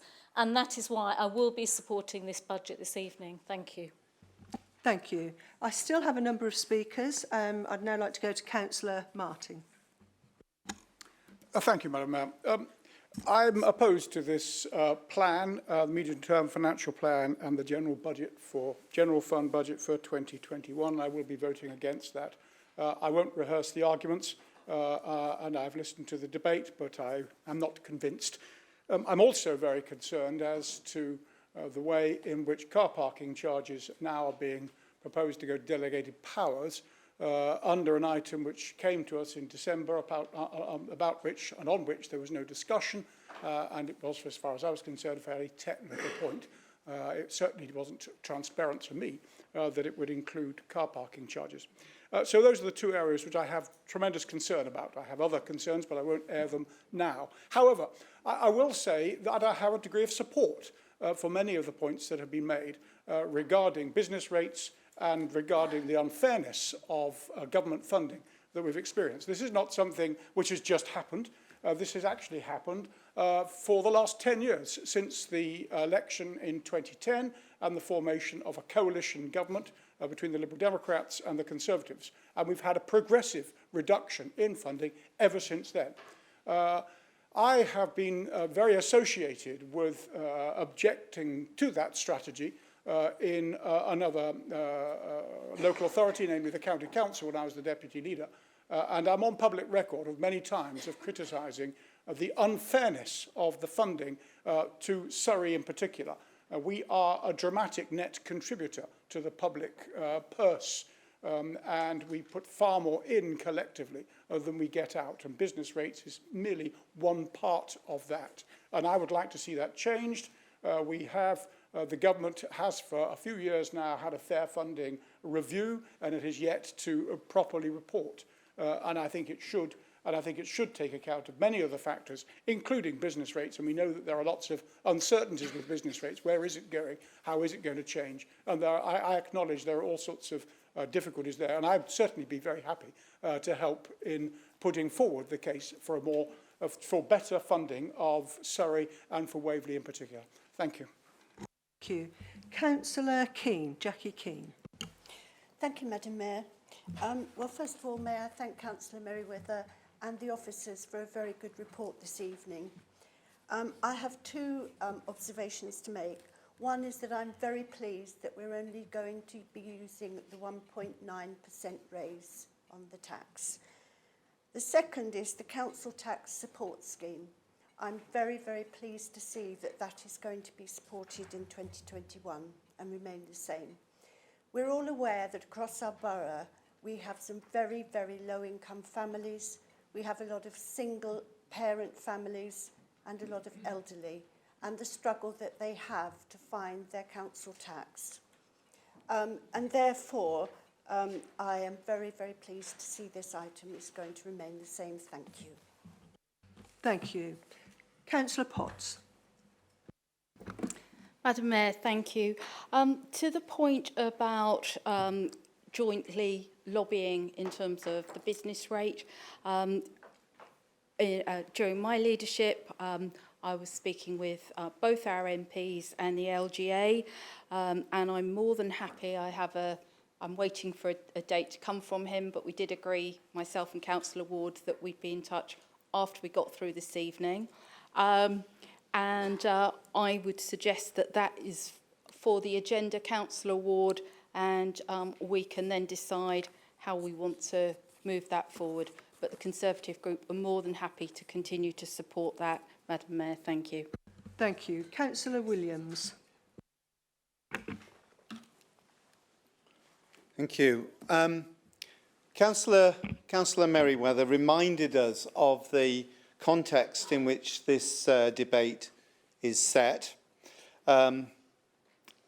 Effectively cutbacks of almost £5.4 million of recurrent savings over the period of the MTFP. And so it's against the backcloth of the ongoing cuts to local government, ongoing Conservative austerity policies, and I'm pleased that Councillor Martin shares this view. I think it is a remarkable achievement of judicious housekeeping that we have, in this context, earmarked £300,000 of funds directly to tackling the climate emergency. And Councillor Potts, we have a comprehensive action plan that will be brought to Executive on the 3rd of March.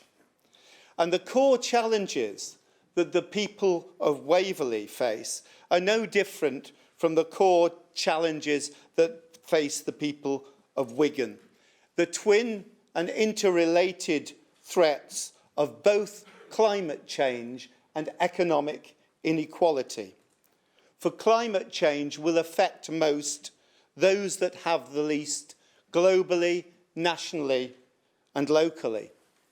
And by addressing seriously, as we shall do, the climate change issue, we address the needs of those locally that need us the most.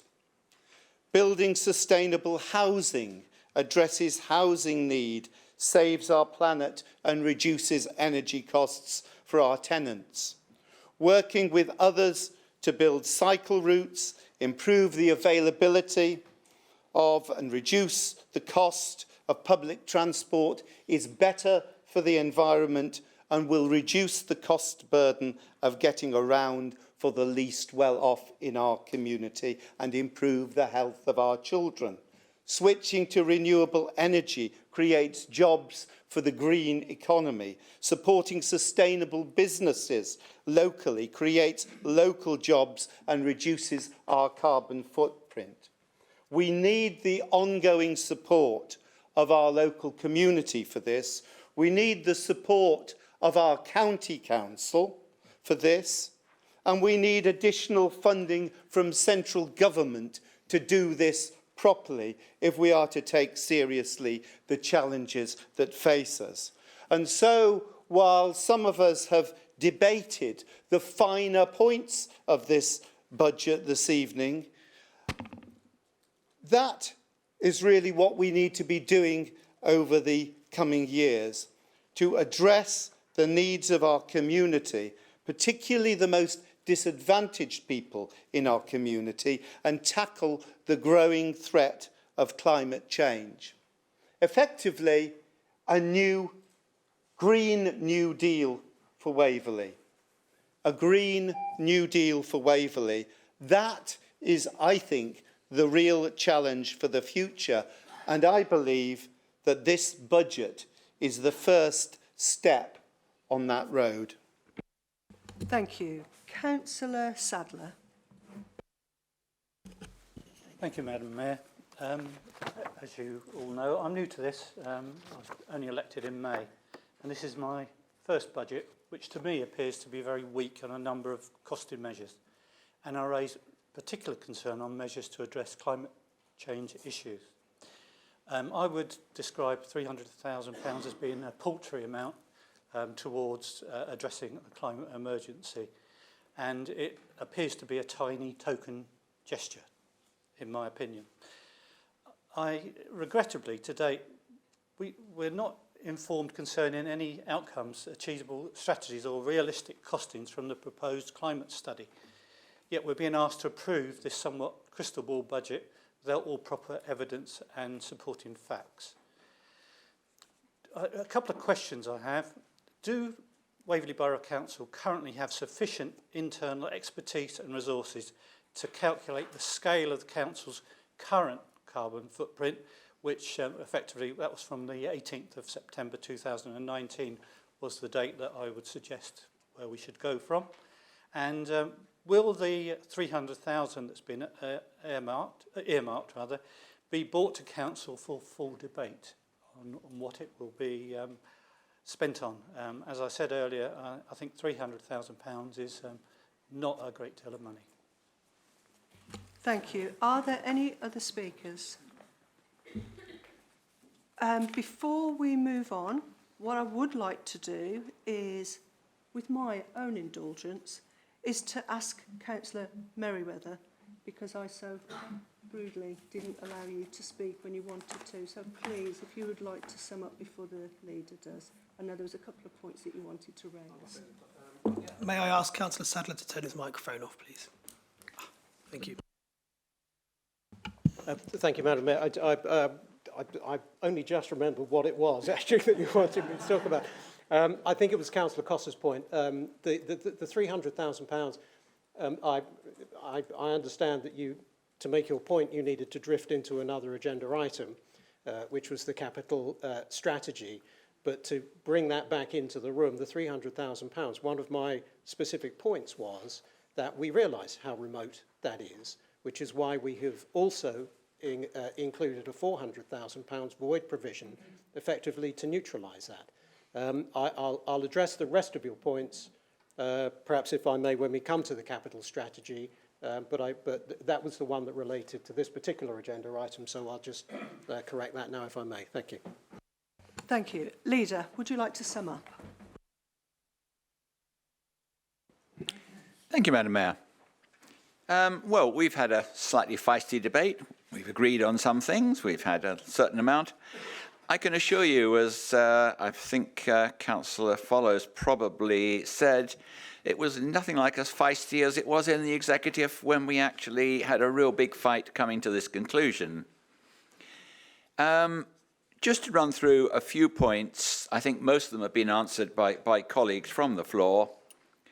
I do understand the concerns for getting our procedures right, and I've just been checking back frantically to see what I can find. We've already mentioned that on the, I think it's 10th of November, that the Council approved the delegation of charges. No, it was a bit later than that, I apologise. On the 26th of November, the Audit Committee looked at this, and go and have a look at your minutes, ladies and gentlemen. They specifically agreed delegating car parking charges and recommended it to Council. And one of their reasons, interestingly enough, was it would be a more flexible approach, which is exactly what we are advocating in this budget. So please don't vote against it for that reason. I have to touch on the Cranley Leisure Centre. It has been talked about quite a lot. I have to say, I think the previous administration were a little naughty in their pre-election budget of raising hopes in Cranley quite so high when they knew, to quote a well-known piece of paper left in government some time ago, that there was no money left in the tin. But we are doing our best to sort that out.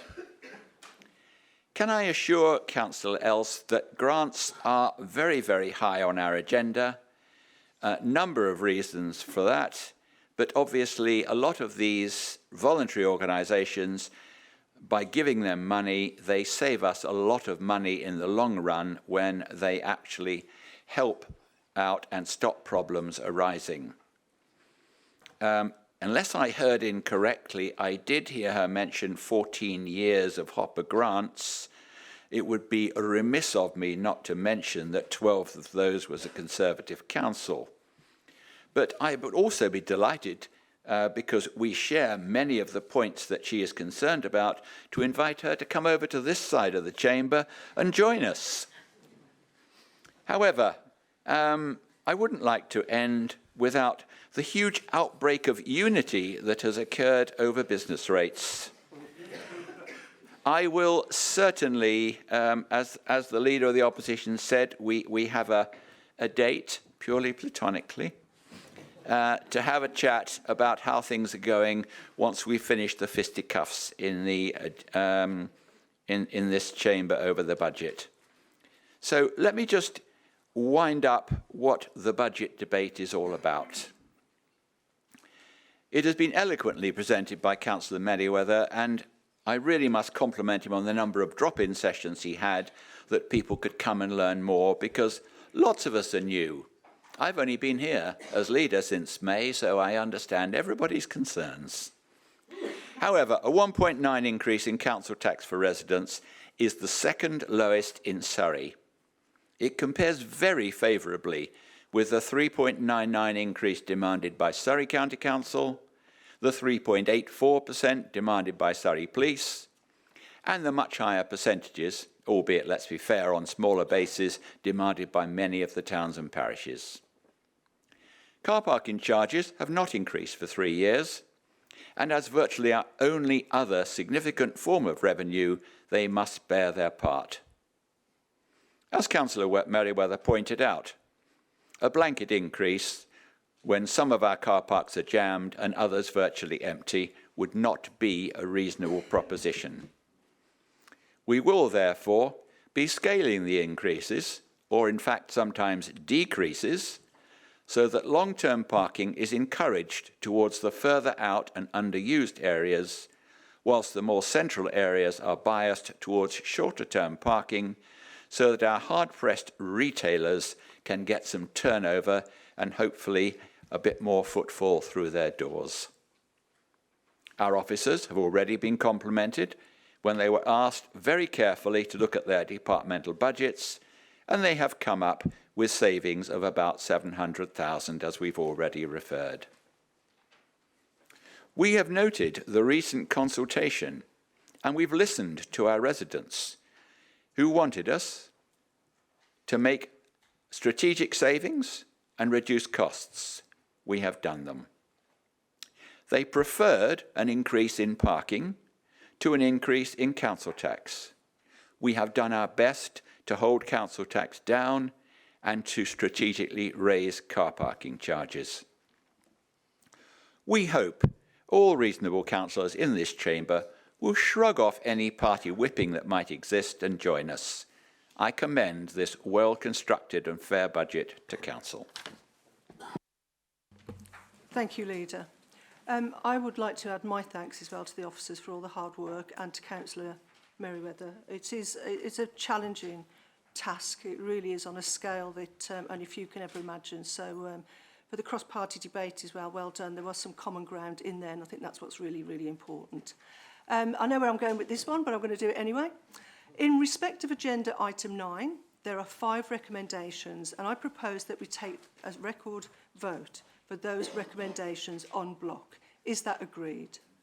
Agreed. Oh, we took me by surprise. Thank you. Councillor Potts. Madam Mayor, we would like to respectfully request that, as has happened in previous years, the recommendations are taken individually. Thank you.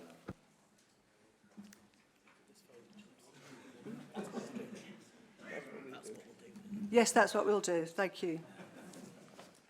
Right. Okay then, councillors, here we go. Right. With your fingers ready, recommendation number 1. Please vote now.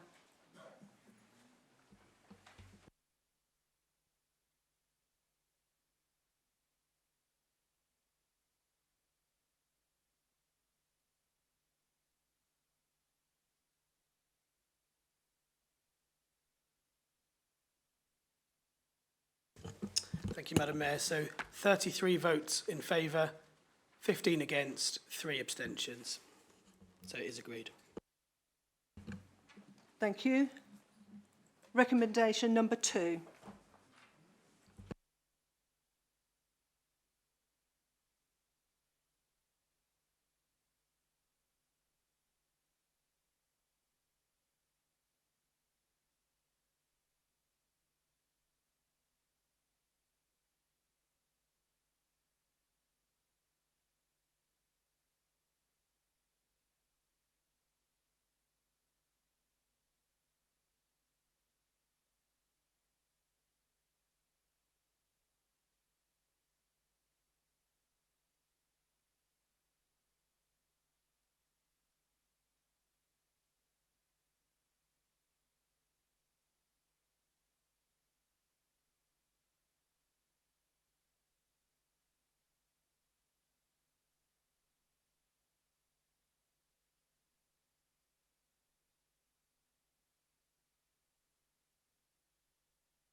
Thank you, Madam Mayor. So that's 49 votes in favour, no votes against and 2 abstentions. So that recommendation is agreed.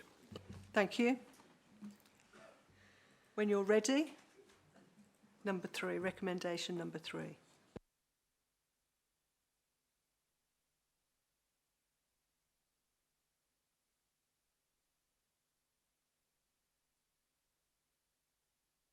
Okay, the voting's now open.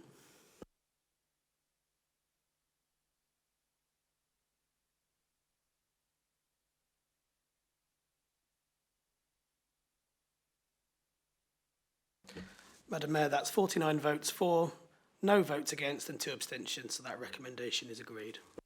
Thank you. Recommendation number 4.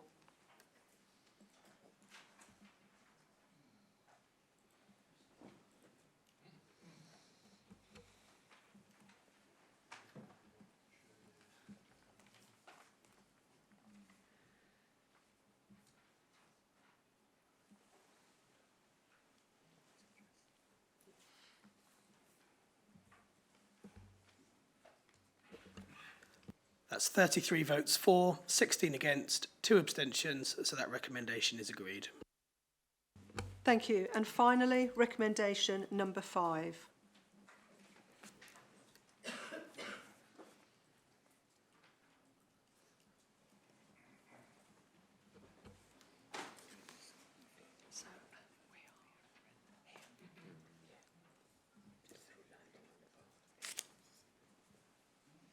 So, Madam Mayor, that's 37 votes for, 7 votes against, 7 abstentions, so that recommendation is agreed. Agreed. So the general budget recommendation are approved. Thank you. Moving on to item number 10. Leader.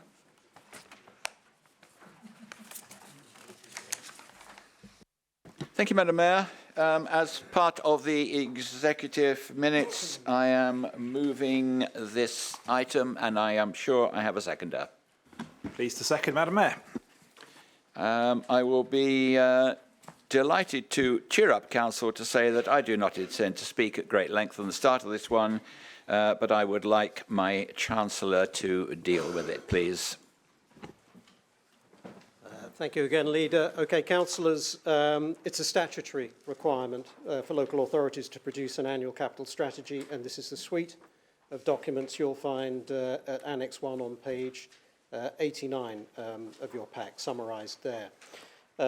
Below the core capital strategy itself are various others that we are required to maintain, relating either to our treasury, which is our cash deposits activity, or our non-treasury other asset strategies.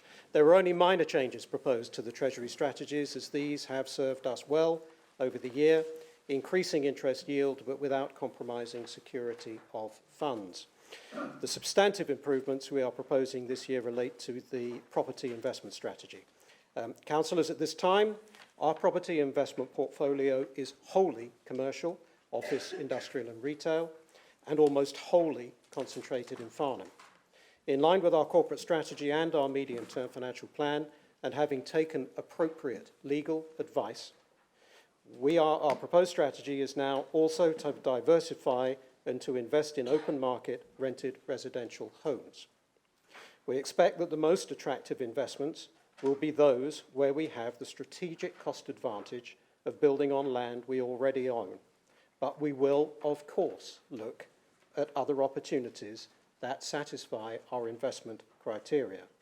Our developments will be in addition to those of our housing revenue account and will, of course, include their own affordable quotas. The homes will contribute to delivering Waverley's local plan housing targets, but will be built to designs and standards that we want. Last, but by no means least, the rental streams will go to our general fund and contribute toward service spending, as I discussed earlier in my budget report. This property investment strategy continues to keep risk and good governance at the very heart of decision making, and these sections have also been strengthened in this year's revision.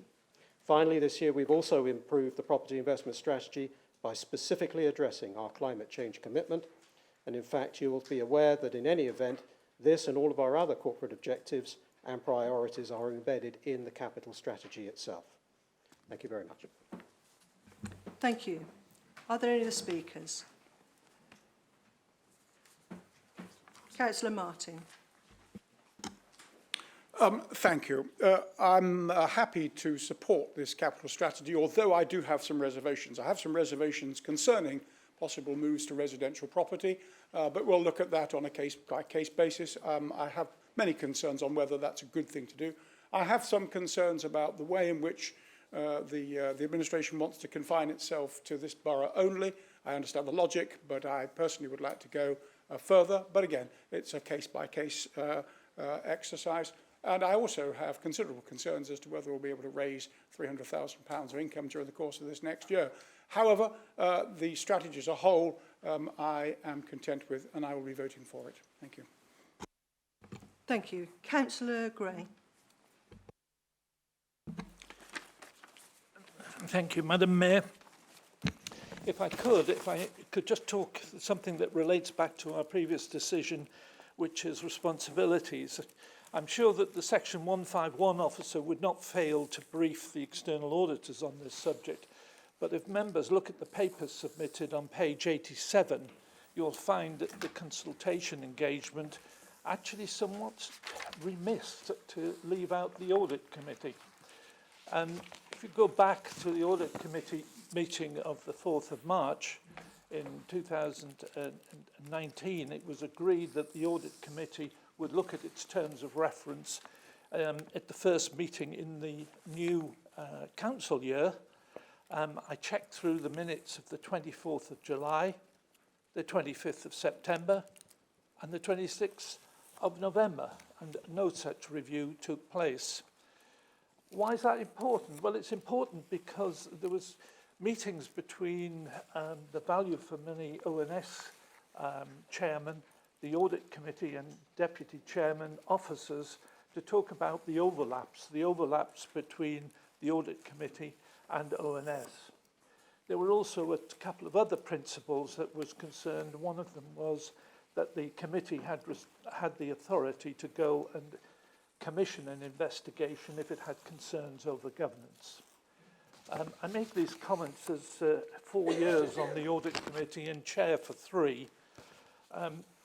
Since the elections, the new council has reduced the independent members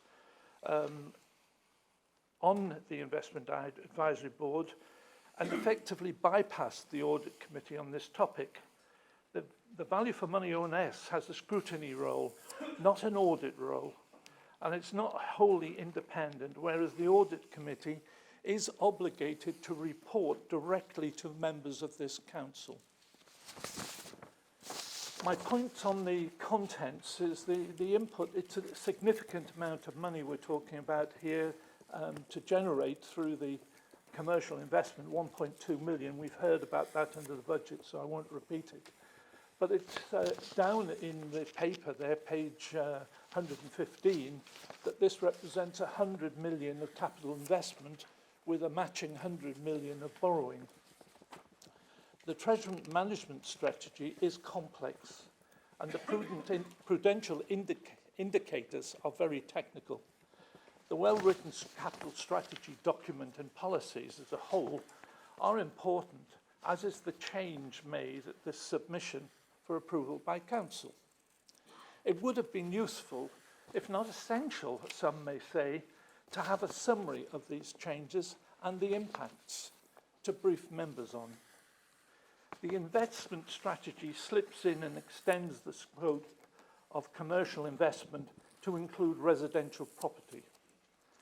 I understand there's been new advice and the desire of the executive to broaden the investment approach, but let's be clear, the investment in commercial property has had its risks, and we've seen the problems that have occurred in terms of voids, in terms of some of the other issues. The Council and the Audit Committee has not been part of the new legal opinion or the reasons for this change. The move into residential property brings with it a broadening of the scope to developing and delivering housing. And we really need to understand what that means to Waverley and how they're going to cover the risks. The new policies allow for internal borrowing of transient or earmarked future money. That gives me some concern. In summary, we need to review the governance and to include the Audit Committee to independently raise concerns, spend the time that we cannot, and to seek assurances and raise any issues that they have with this Council. Thank you, Councillor Gray. Councillor Follows.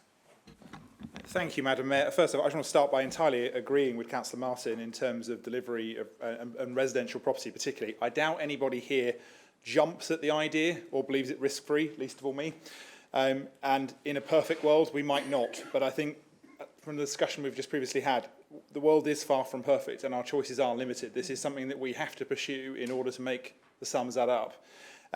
In terms of the capital strategy, I'm just going to reiterate the sentence I said during the previous debate. Do no harm, invest locally where we can, invest outside where we have to. It's pretty clear.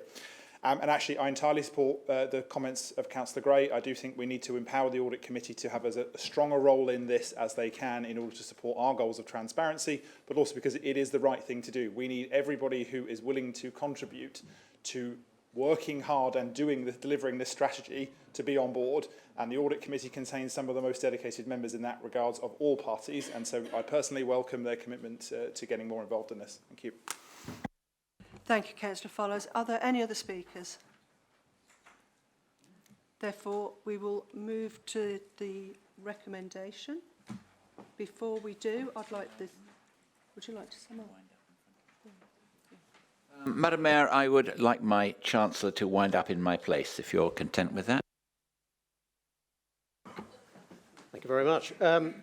Just to come back to a couple of points, ditto what Councillor Follows said about first doing no harm. We are custodians of public money, and that is always top of our list.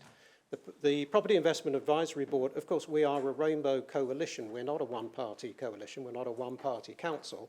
So simply by having members of the executive on, we have covered, I think, virtually every political group on the Property Investment Advisory Board and actually gone quite a way towards making sure that every geographic area is represented as well. As far as the Audit Committee is concerned, I'm happy to take guidance from the officers as to what role they can play. I am not afraid of scrutiny. I welcome it. I welcome constructive criticism. And to the extent that the Audit Committee can contribute to what will be a very challenging job, I'm all for it. Thank you. Thank you. Members, there's one recommendation before you. Is that agreed? Would you like to vote by means of... No? Thank you. Trying to speed matters up. Moving on, item number 11. Oh, I'm sorry. Oh, you are going to vote? Oh. No, we've got to... Some wanted to, some didn't.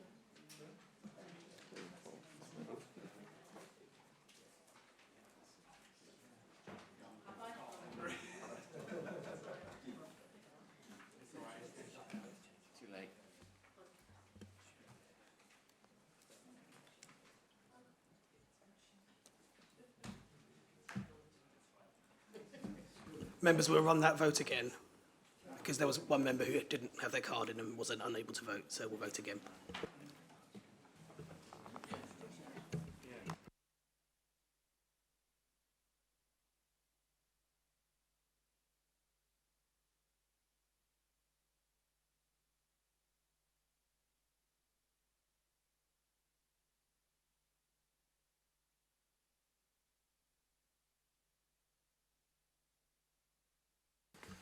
Madam Mayor, that's 46 votes in favour, 0 votes against and 4 abstentions. So that recommendation is agreed.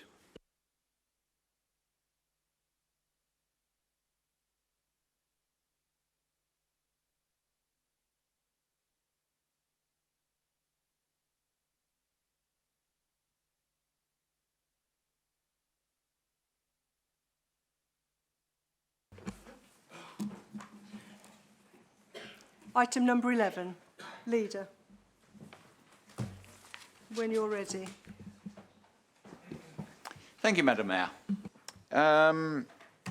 I would be happy to introduce the housing revenue account part of the executive minutes, and I trust that I have a seconder. Please to second. Madam Mayor, the housing revenue account is yet another area where the council's income stream, and hence our ability to provide services to our residents, is suffering from the distant, dead hand of ill-thought-out central government interference over many years.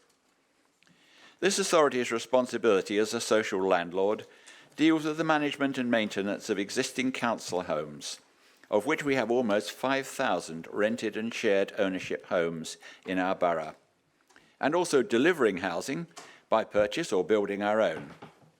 We are one of the dwindling number of councils still doing this. The Right to Buy scheme was one of those things that seemed a good idea at the time, but was not properly thought through.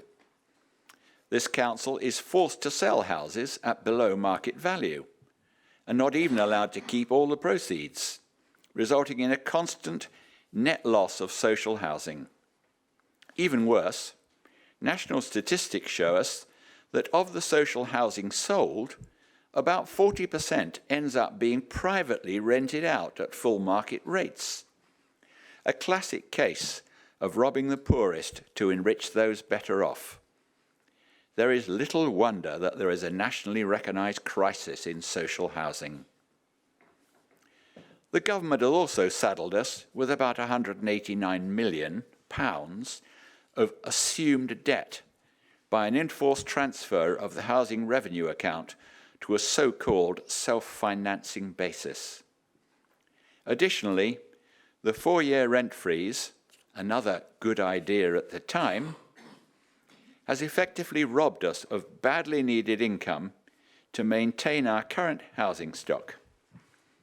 Even applying the maximum rent increase now allowed by government, our tenants will still be paying less than they were 4 years ago. Find someone else that can say that. Our corporate strategy on housing aims to maximise the availability of housing that meets the needs of local people at all income levels and emphasises the value and worth of all residents. We need to provide more and better affordable housing for residents of this borough. Those in housing need, particularly the more vulnerable in our society. Despite the many difficulties outlined, this administration has put in place a stable business plan to deliver these policies. The council must set a balanced housing revenue account budget and in accordance with the updated 30-year business plan and the 3-year capital programme. The plan, which will be presented by Councillor Rosamond, the housing portfolio holder, will provide the resources to fund the 30-year maintenance forecast and deliver proposals for building new quality, affordable homes for those in need, as well as investing in stock, replenishment and refurbishment. Thank you, Madam Mayor. Thank you, Leader. In order to set a balanced HRA budget, a combination of factors needs to be considered, looking at statutory responsibilities, housing need and setting forward programmes within our housing strategy. In 2012, Waverley had to take out the £189 million of borrowing to transfer the HRA to the new self-financing basis. This level of debt and the cost of servicing it cannot be ignored. At the time the government allocated this debt to the council, it was on the assumption that rents would rise annually, with reference to the retail price index. However, 4 years later in 2016, the Conservative government implemented major changes to HRA finances, requiring annual statutory rent reductions of 1% per year on year for 4 years. The impact was to remove a significant amount of resource from the HRA in future years, limiting the ongoing ability to develop or acquire new properties, replacing the right to buy stock losses. Last year, the government announced that providers of social housing would be permitted to increase average weekly rents by CPI plus 1% for the 5 years starting in April this year. CPI in September 2019 was 1.7%. Whilst this doesn't allow us fully to make up for those year-on-year reductions imposed over the last 4 years, it does allow us some limited but sadly still necessary breathing space in which to catch up. It is proposed that the maximum allowed rent increase for 2020-21 is approved in order to fund annual repairs, core maintenance programme and the new build and remodelling capital programme, and because of the cumulative effect on future rental streams. The business plan assumes that in 2021, average rents are increased by 2.7% for 5 years, and going forward, rents will increase by CPI only, and that is 2%. The table on page 137 at 411 demonstrates the cumulative effect on rental streams applying 3 scenarios and assumes for simplicity that the stock level remains the same throughout the 30-year HRA business plan. The table at 4.1 on page 138 provides details of how this will affect tenants according to bedroom sizes, and even with the rent increase, average rents will still be below the 2016 levels. The Housing ONS Committee reviewed the draft HRA business plan last month and was largely in agreement with the recommendations set out in this report. We acknowledge that some people may need help, and the Council has excellent support in place to help, particularly with the transition to universal credit. As of last month, over 4,100 tenants were in credit, and arrears stood at only £164,000. We should thank our tenants for paying so promptly. We do recognise financial pressures, but as a council, we have a responsibility to ensure that services to tenants are maintained and that we can deliver homes to those on all income levels. The proposed rise in service charges in senior living accommodation broadly relates to utilities. A schedule of fees and charges for various services to leaseholders and shared owners is in Annex 2, and Annex 3 shows the proposals estimated to be spent in 2021 and the following years in each of the 3 elements of the capital programme. The 30-year business plan also includes a programme to develop new affordable homes and a programme to remodel some of the existing stock. The major regeneration project at Goodridge continues to be a combination of redevelopment and remodelling existing dwellings. Our corporate strategy aims to maximise the availability of housing that meets the needs of local people at all income levels, despite the impact of the previous 4 years' rent reduction. There is still an ambitious plan to bring new affordable homes into our borough, and the proposed rent increase will help secure the resources to deliver. I commend this budget for approval and would like to thank all the officers for their hard work and support to me. Thank you. Thank you. Do we have any speakers? Councillor Potts. Madam Mayor, thank you, and my thanks also to the portfolio holder. Unlike the Deputy Leader, Councillor Follows, who last year chose not to support the HRA budget, this Conservative group wholly supports the budget. We do have a couple of concerns which I'd like to just touch on with the portfolio holder, and those are around the climate change agenda. One is the potential cost impact on the budget, on the HRA budget, of retrofitting to meet that carbon neutral target, some 5,000 homes. That's pretty significant, and I think we all recognise that. And we also have some concerns around the potential costs that once this happens, this may actually have on some of our lower income and some of our most vulnerable residents as well. And I'm sure that the portfolio holder for housing can fully understand that. And I would just seek an assurance from her and from the leader that these concerns will be very carefully looked at and managed both carefully and sensitively.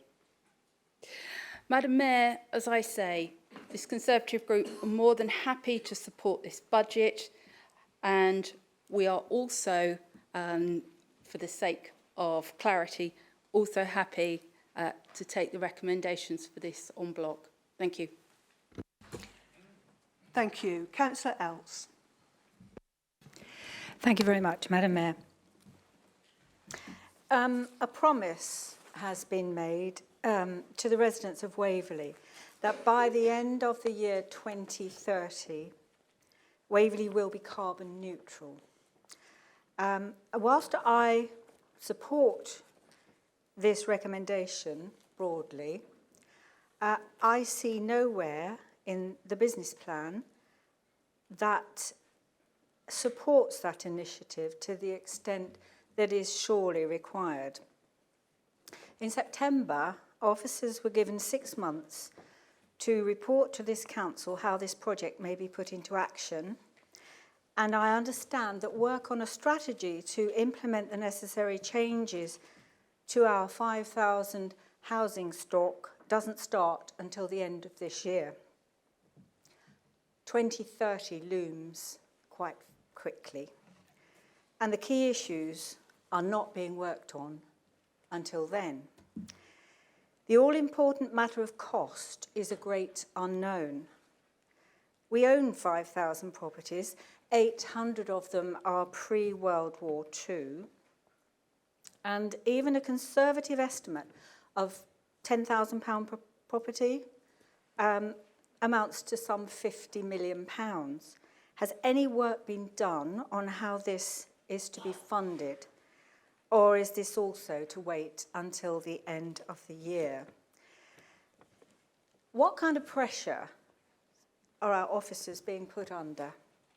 How realistic is this project? Why has a timescale been put to it when the size of the problem is unknown? How much are we going to have to spend towards carbon reduction as we are at present in our properties over the next 10 years through boiler replacements? We are still installing new gas boilers, improved insulation and window replacements, for example, and this is necessary to keep up with the decent home standards.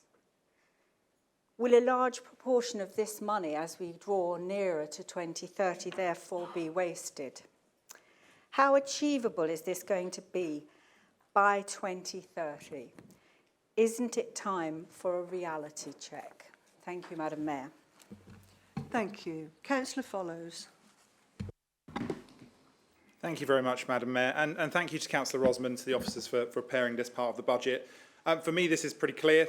We again see a number of policies at the national level that have ultimately had detrimental consequences to local government and ultimately to our social housing tenants. We must maintain a social housing standard that's not just the legal minimum, but to a good standard, and that requires further funding to deliver. And actually, a lot of the issues I had with the budget when I was in opposition last year was because I did not want to contribute to a government strategy that was actually causing the detriment and decline of our social housing. Right to buy also depreciates our housing stock. I believe that depreciation is approximately 15 houses per annum, give or take, is the average. Our replacement rate is therefore material. Again, that requires funding to deliver.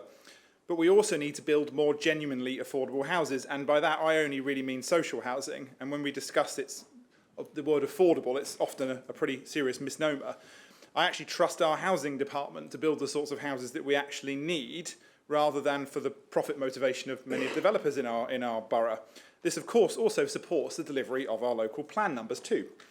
We also need to build better houses, and as previously mentioned, sustainable housing is not just good for the environment, but is actually cheaper for our residents to run, and is actually better for our most vulnerable residents in that their energy costs and general utility bills should go down. Something that I think we need to actually assign a number to when we're quibbling over the cost of sustainable versus traditional social housing. The cost of such housing and retrofitting is actually going down all the time. Officers are already reviewing this in serious detail. And actually, to discuss the point Councillor Else raised, rather than putting officers under pressure, I actually believe, and I hope the portfolio holder will agree with this, that in many ways they've been liberated to think outside of a very narrow set of confines, to start thinking outside the box in delivering some of these new benefits. So rather than being put under pressure and stress, I actually think they are thriving in this environment, and we are happy to support them in doing that. So I commend the HRA budget, and thank you again to the portfolio holder and to officers of both finance and housing for putting it together. And so yes, I commend it to council. Thank you. Thank you. Any other speakers? Leader.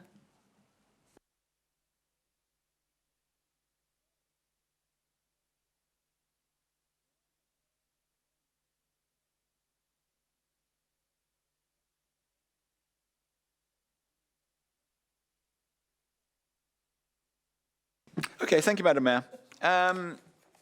Outbreak of unity in this chamber is quite frightening. Actually, it's very encouraging. But I think we have something that we can all get together on, that we really do want to deliver a decent set of houses. I have to correct one small but quite significant thing. We did not commit to going carbon neutral by 2030. We said it was our total aim. And for those that will remember what we voted on, one of the strands was that we would need severe government funding in order to get there. And so, with this outbreak of unanimity, I would invite a march on Downing Street to get that funding. However, since we're all being friendly, I have nothing more to say. I commend this to the council. And I trust we will have unanimity of purpose in supporting it. Thank you. Thank you, Leader. Councillor Rossman, do you have anything to add? I was just going to respond to Councillor Potts that I think you were you here last week with the Thacon presentation? I'm not sure you were. It was fantastic, learning about what could be achieved and about the lower running costs for tenants. So I don't think having taken advice like that, you couldn't help but be impressed with the fact that moving forward, it's a win-win situation. I do take it very seriously, and I know, as Councillor Follows was saying, that when we started talking about this, officers in the housing development were ahead of the game. They'd already been doing the research before we asked the question, so they really are embracing it and wanting to go off to all these conferences and do as much as they can. So I think we've definitely got them on board. Thank you. Thank you. Now we're all getting on.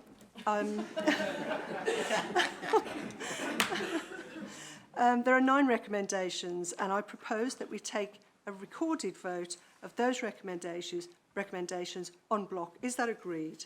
Agreed.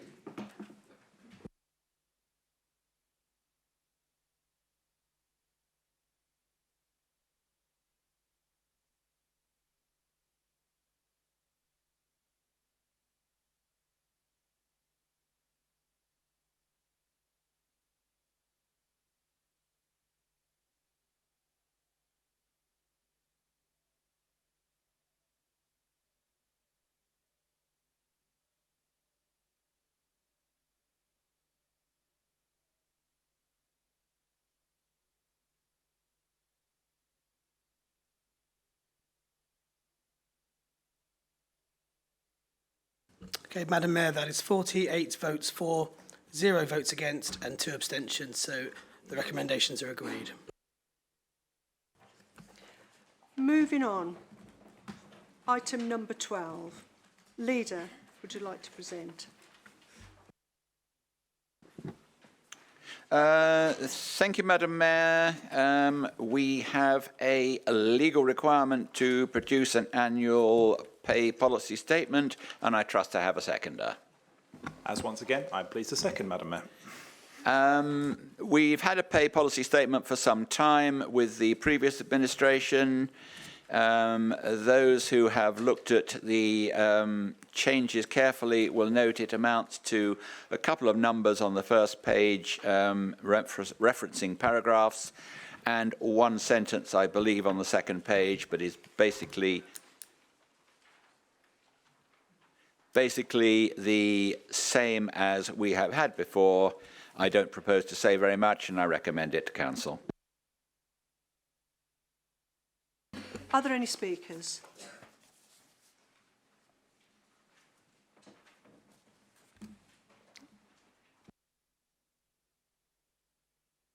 Sum up. My sum up will be even briefer. Thank you. The recommendation that the annual pay policy statement is approved. Please cast your vote.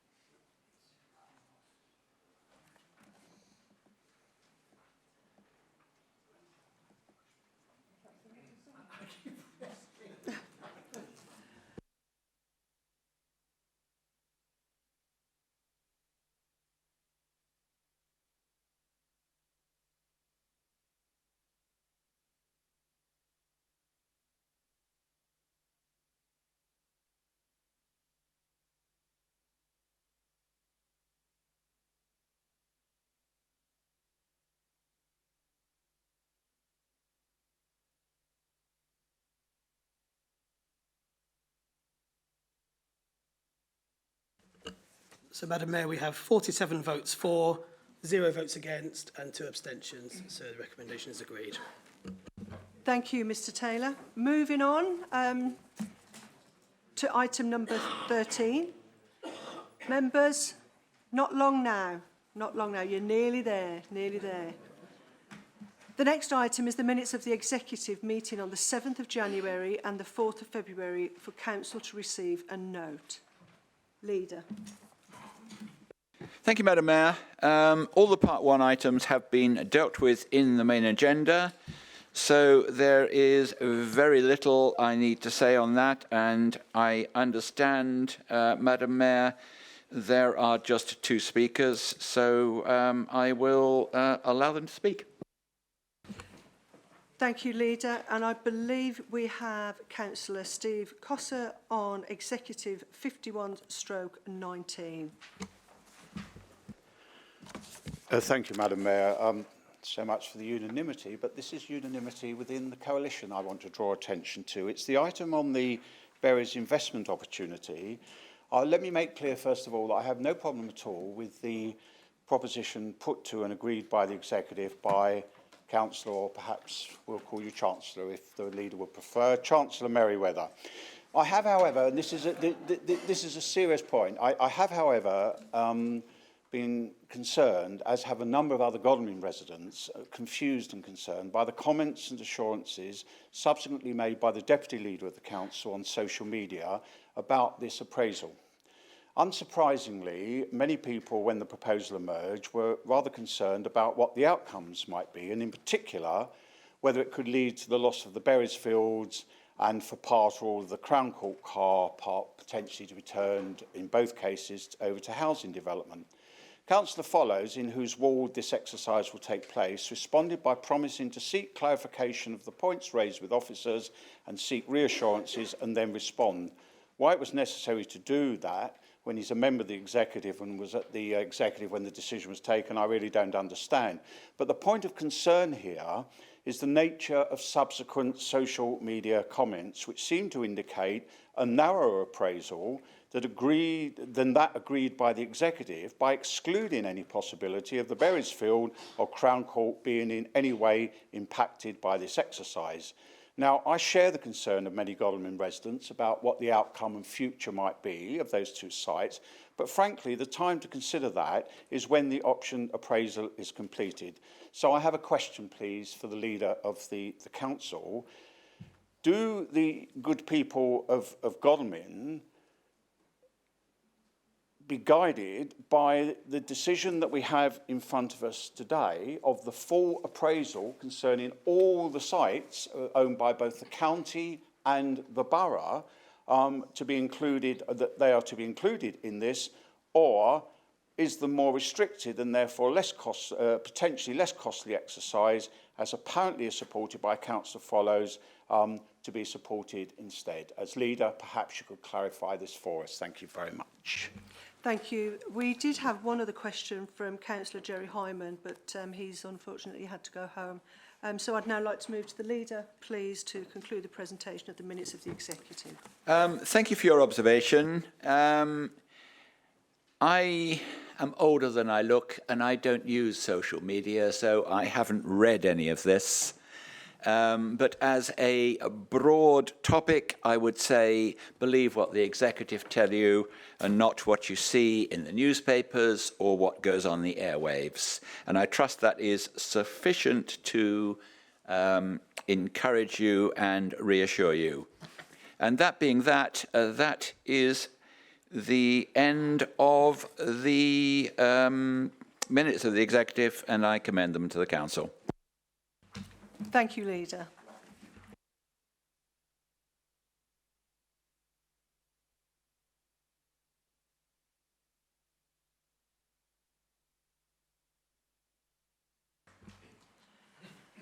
Members, council tax setting, item number 14. The report was circulated as a separate supplement. This is a technical support document that summarises all of the appropriate budgetary decisions that have been taken to enable the level of council tax for 2021 to be determined and specified all of the individual levels of the council tax band for approval by this council. The recommendation is that the council agrees the 3 resolutions set out in the report. Is that agreed? Agreed.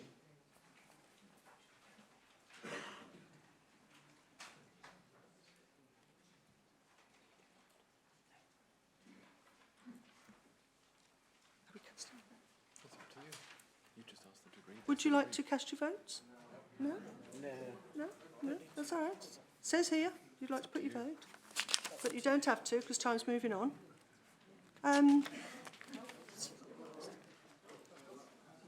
Oh, have some of you done it? Right. Just for a point of clarification, is that agreed? Agreed. Excellent, thank you. So the council tax setting resolutions are approved. Moving on to item number 15, I would like to invite Councillor Peter Marriott to the dais.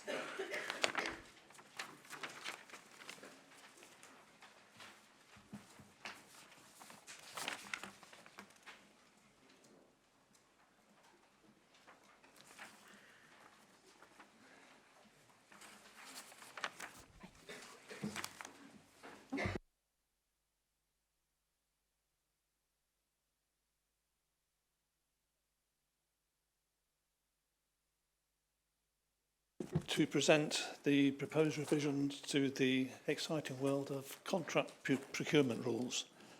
The Audit Committee reviewed the proposed changes to the CPR at its meeting on the 26th of November 2019. The revisions largely relate to changes in legislation and corporate strategy. There are now 4 new sections, bringing the total now to 30. A new section is one on modern slavery. This is defined in the Modern Slavery Act 2015, and you'll be pleased to note that the Council is not an organisation for the purpose of the Act, not including the members. As a Council, we need to ensure that contractors and suppliers and their supply chain comply with the Act. Another new section relates to tax implications. Two of these are to do with the construction industry scheme, and what this means that we will be obliged to pay some of the taxes, NI, VAT and this sort of thing, to the government directly. One on IR35, which relates to off-payroll working. Third new item is a section on accessibility standards, which builds on the 2010 Equality Act, dealing with websites and mobile applications for public sector bodies. And the fourth section on the Council's carbon neutral aims, following the declaration of the climate emergency. What this means is the environmental impact must be considered for every procurement now within the scope of the CPR, and steps have to be taken to minimise or offset the carbon impact where applicable, with a focus on renewable energy or low carbon technologies. Revisions also include clarification on seeking and obtaining quotes for contracts, and on disposal of council assets, distinguishing between disposals of land and buildings, other council-owned assets. And we've also considered the proposed changes to the contract procurement rules carefully and happy to recommend them to the council. I trust I have a seconder. I'm happy to second. Thank you. Members, are there any speakers? Councillor Gray. My apologies, Madam Mayor. Just a point of clarification. I note that the contract procedure rules go through and come straight into council. And that assumes they're not part of the Constitution, because if it was part of the Constitution, we'd have to go through standards. But I noticed that at the same meeting, the financial regulations update, which included delegating car parking, was approved to be recommended to council. So should that not also have come here for approval? Thank you. Any other speakers? No. Therefore, I would like, if you may, to sum up. Thank you, Madam Mayor. No, I don't think I need to add anything further to that. Thank you. Members, on the item of contract procurement rules proposed revisions, there is one recommendation. Is that approved? Agreed. No vote required in terms of casting, I don't think, on that one. Right? Thank you. Thank you. Item number 16, minutes of the Licensing and Regulatory Committee. Councillor Robert Knowles, would you please come to the dais?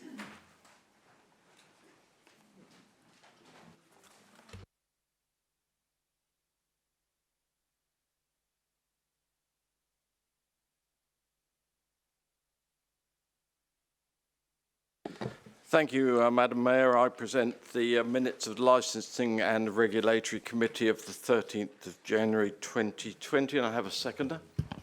I'm pleased to second that, Lady Mayor. Thank you very much. Madam Mayor, there is one item in Part 1 with two recommendations. This refers to joint warranting. This is a proposal which would bring in arrangements that will allow Waverley's powers for inspecting and taking action against licensed taxis and private vehicles to be exercised by licensing officers of the 10 other Surrey licensing authorities when vehicles are operating outside of Waverley. And likewise, it will give the officers here in Waverley the authority to inspect taxis and private hire vehicles operating within Waverley from other Surrey licensing authorities. These are quite important safety measures, and the proposed arrangements address restrictions in the taxi and private hire vehicle regulations, and are a good cross-border working item for public safety. The committee has also asked officers to contact the adjoining 5 authorities in West Sussex and Hampshire to see if we can come to a similar arrangement with those. And I commend those 2 recommendations to Council. Before we do we have any speakers? Councillor Follows.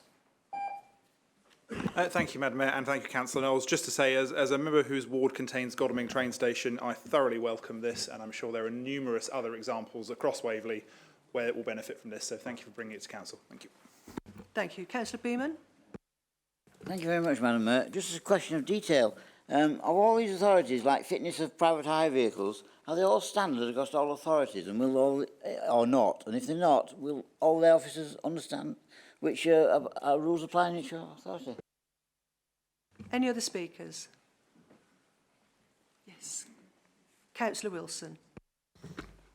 When I read this, I actually thought this is one of the things that I welcome on this. I personally would like to see it covering the South East and eventually to be nationally, because safety in taxis is at the heart of a lot of things we do. Certainly if we have children who go out, we need to know that the vehicles are safe and that the drivers are safe, so I commend it. Thank you. Councillor Cole. Thank you, Madam Mayor. I was surprised to find a while ago that taxis regulated or authorised in other parts of the country are perfectly entitled to apply for hire in Waverley. So if this is anything which will go in that direction of knowing that the residents will know that taxis which they might pick up are controlled locally, then I support it. Thank you. Any other speakers? Councillor Knowles, would you like to sum up? Yes, thank you. A number of points were raised there. Just as a point of information, the forecourt of Godalming station does not come within our jurisdiction. It's under the Railway Authority. But just to be quite clear that with that, and there are standards throughout the county and inspection of vehicles at testing stations, which we use one in Guildford. So the rules are fairly general. It is an anomaly that you can be turned down in one authority and just run off to the next and get licensed. And we are hoping and pushing for a national scheme and a national register. But a taxi from another area cannot apply for hire in Waverley, but of course it can come in bringing somebody home from another borough. That's then it can do private hire in Waverley, but it can't apply for hire as a taxi. I think that answers the points, Madam Mayor. Thank you, Councillor Knowles. There's 2 recommendations there. Are they agreed? Agreed. I've been notified of no speakers in part 2. Therefore, that concludes my report. Thank you, Councillor Knowles. Moving on to item number 18. Minutes of the Standards Committee. Councillor John Rubini, if you'd like to come to the dais, please.